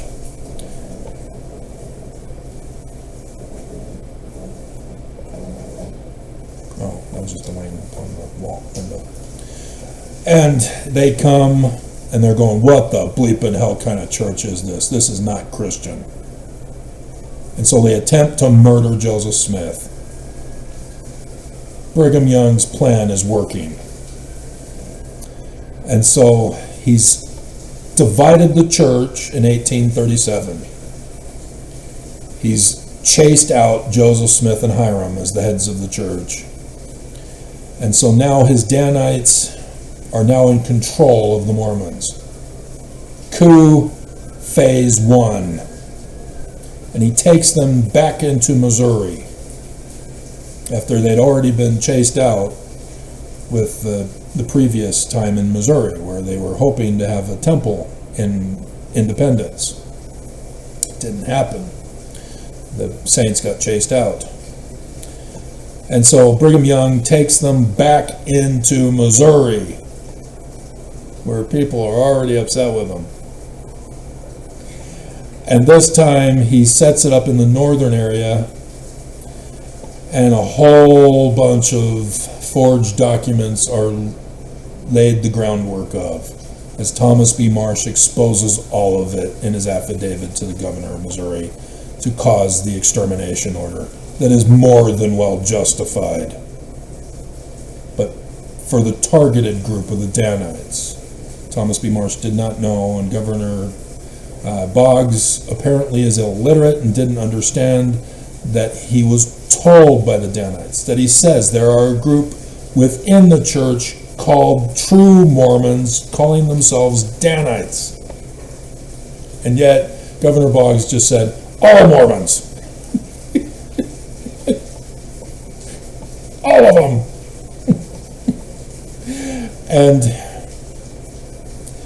And so, yes, the Mormons are now threatened by these Danites who caused the election fraud and similitude of what they were going to do in the latter days to America on January 6th for the 2020 election. It's all right there in the Book of Mormon for you guys. And Joseph Smith, by lying to the new converts, Brigham Young, I said Brigham Young lying, not Joseph Smith. Dear God. Why didn't you tell me? Brigham Young's converts, through his missionaries, are being lied to. And now they're being lied to in a different form. Originally, yeah, we're Christian. Yeah, the Church of Christ. Yeah, join, it'll be fun. Bible. And so now the ones who stay with Joseph, who know about the Book of Mormon and are okay with the Book of Mormon, who know about temples and are okay with temples, who know about prophets, are okay with prophets. Time to purge them. And so Brigham Young takes them to Missouri, has his Danites cause a war on purpose with that election scandal fraud. And so the Danites then go out, war, we're at war, we're being attacked, we were denied our voting rights.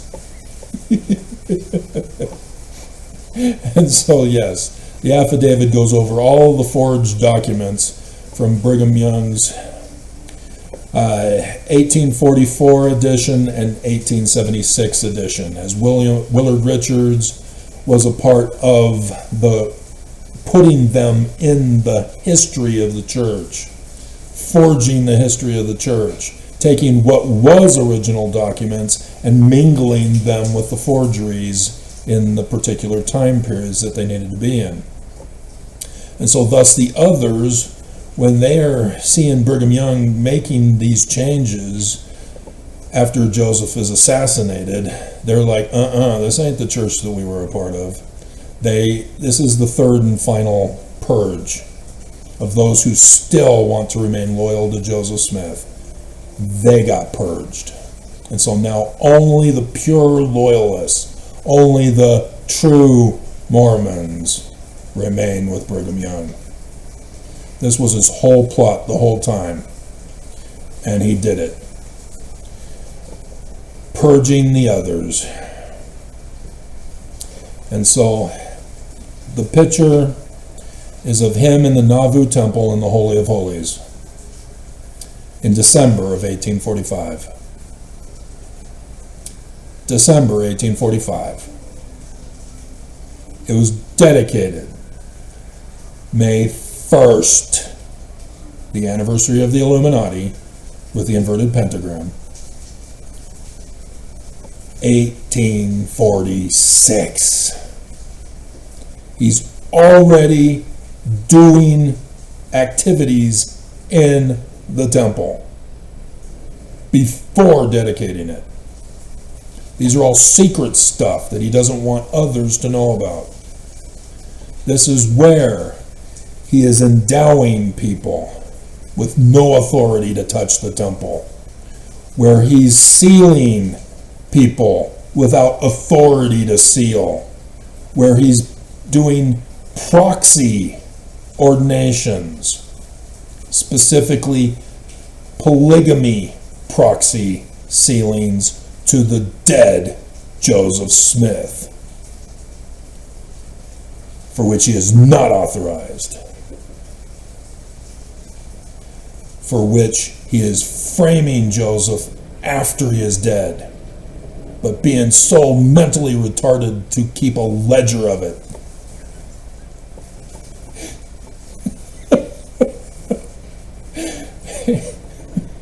He changes the Book of Mormon to another testament of Jesus Christ, even though it was Spencer W. Kimball who would make that official change. Brigham Young put out his edited version in 1844. And so with his new Doctrine and Covenants of 1844, he adds sections 103, which is Joseph Smith's, and is also to be understood in the context with the others who talk about a future man like Moses who is going to gather Mormons from the great and abominable fallen church. But they more focus on section 85, which doesn't come out until 1876's edition. But they know of it because Brigham Young knows of section 85 because of what he did posing in the temple for that painting. He's got the book of the law, his book of the law.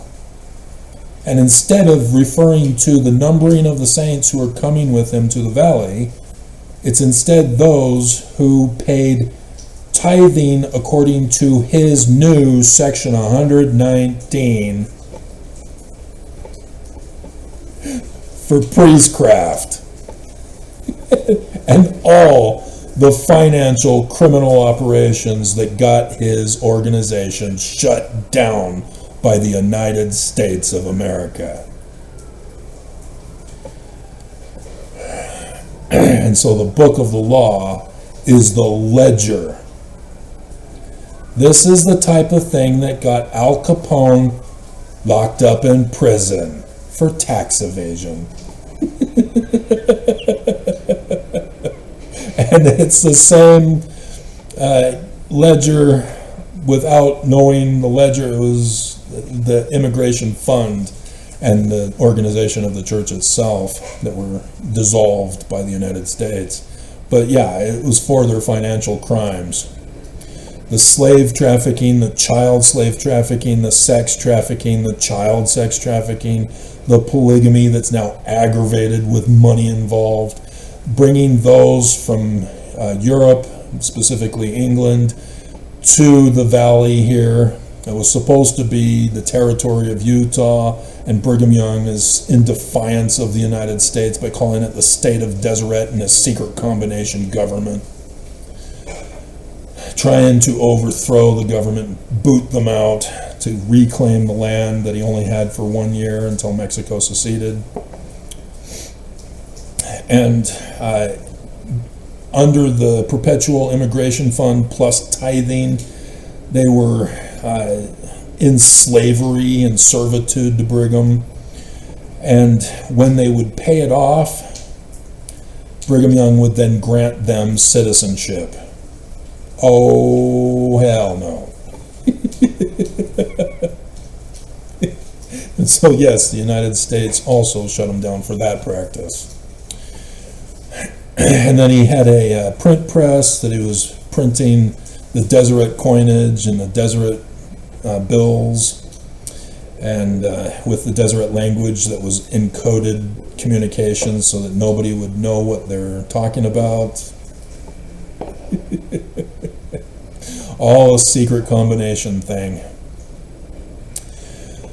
And just a complete criminal racket in operation.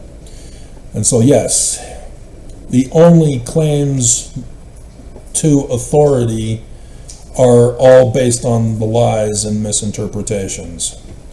And pretty much he had to create Section 119 to combine it with Section 85, which was understood but not published until the year before he died.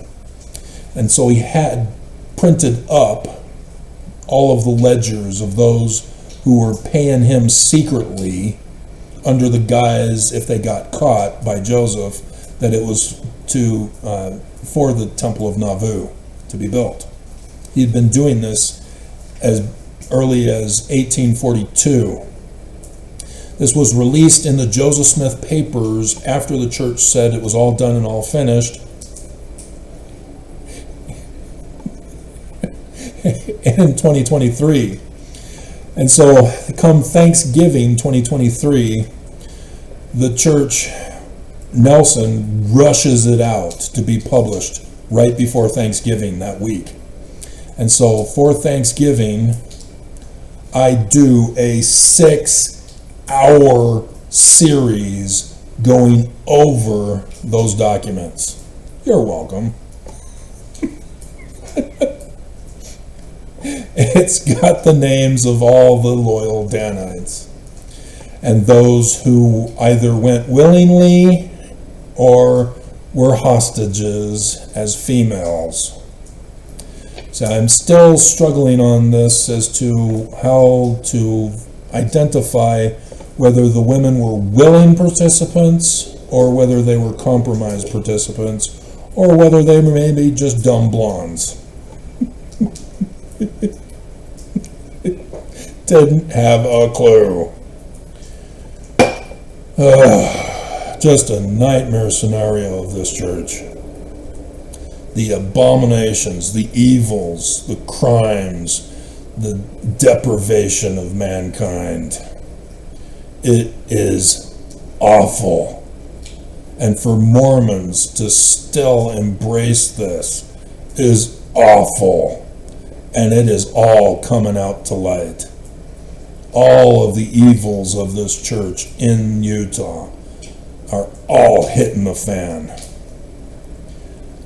And I'm horrified by all of this, that nobody could catch on.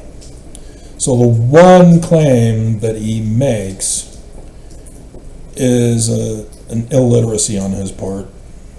And he's fooled Mormons still to this day, even those who leave. It is very clear from verse 22 of section 107 that the president of the Quorum of the 12 does not succeed to become the president of the whole church. Let me read it to you. Of the Melchizedek priesthood. Joseph Smith goes over all of the quorums in the Melchizedek priesthood in this section. So it's not just the Quorum of the 12.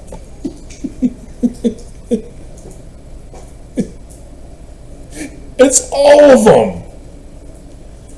3 presiding high priests. If you remember the Granville, he becomes the high priest, the president of the high priests. From this. Chosen, not sustained, through a vote. Actually vote. An actual, real, physical, yay or nay vote that has authority to decide, like an election, like conclave for Catholics, by the body, not the body of the 3 high priests who hadn't been chosen yet.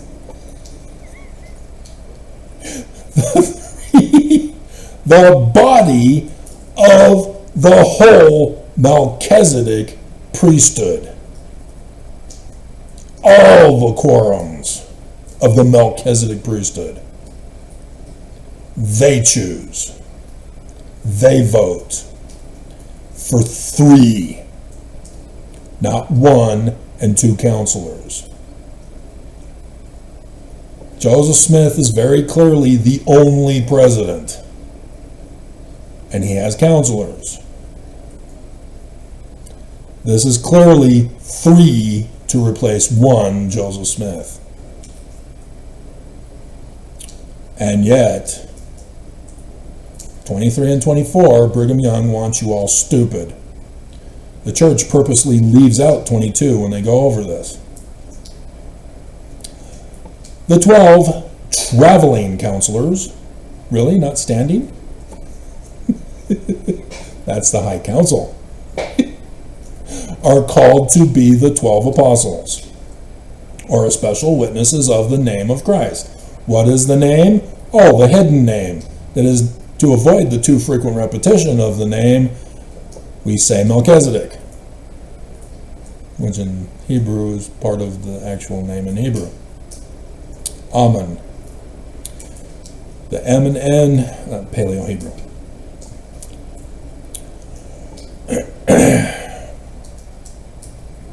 Thus differing from other officers in the church in their duties of their callings. And so all they had to do was take you to the Isaiah chapters in the Book of Mormon, say, see, Isaiah, name is Emmanuel, says so right here, the name Emmanuel. And we, because we study Hebrew, know that Isaiah is the equivalent name of Jesus. And so instead of Jesus Christ, that's not his name. It's Isaiah's Christ, who is Emmanuel.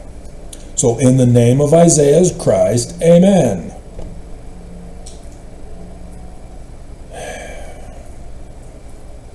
And yet,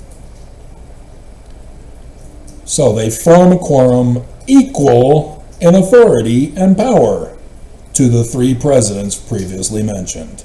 How mentally retarded does somebody have to be to botch this? Oh yeah.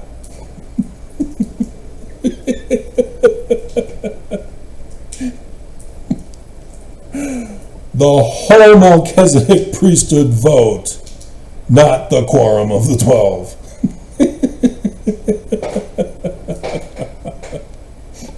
And so equal in authority and power to the 3 presidents previously mentioned does not mean they can replace the first presidency when they're gone. That obviously is not the interpretation. But that's the closest they got to a claim. You know, at least James Strang forged documents, but yeah, so did Brigham Young. But at least he had those forgeries to base upon the claims. Brigham Young forged documents to support his misinterpretations. That is where he differs from James Strang. And that's why he excommunicated James Strang. Because James Strang was a lawyer.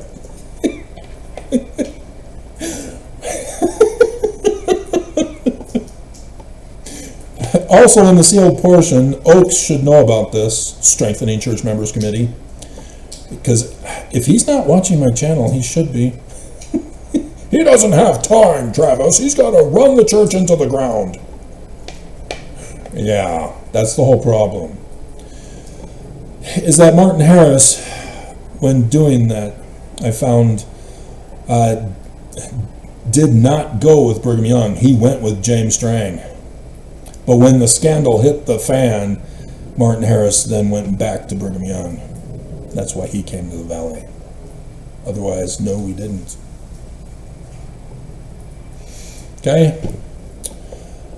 And so, yeah, that would explain if he had gotten excommunicated by Brigham Young for that reason. Again, it was just a purge of those who were still loyal to Joseph, to make sure nobody is loyal to Joseph coming with him.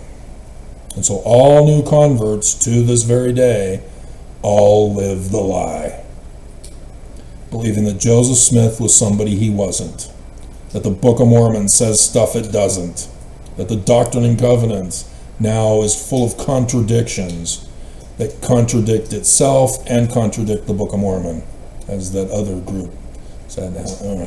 No. Okay? Thus Brigham Young, the one who destroyed the temple with the abomination of desolation that the Jews called it when the Greeks did it to the Jerusalem temple. Brigham Young did it to Joseph Smith, changing all the temple rituals and the start of prostituting women.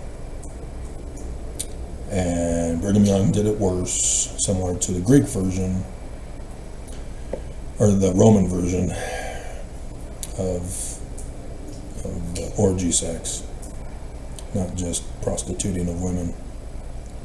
Just awful. And for Mormons to still stay loyal, I hope you're just mentally retarded.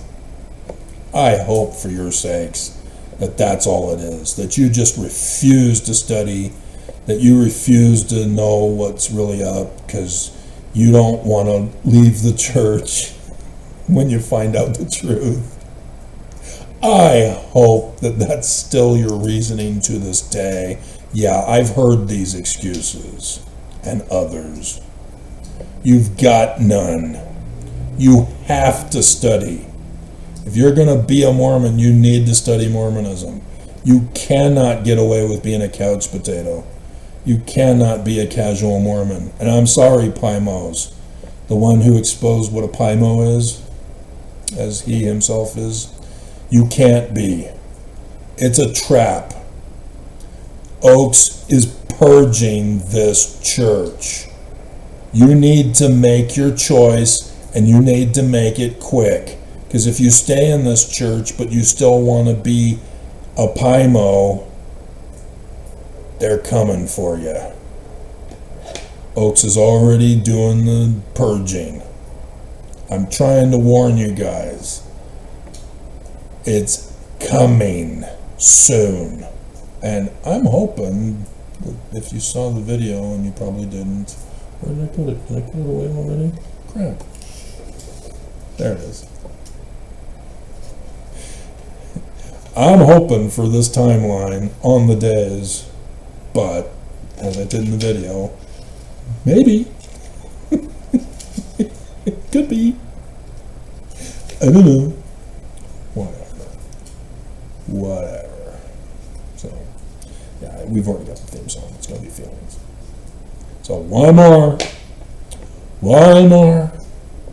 The actual claim. And I've already covered it with Joseph Smith III.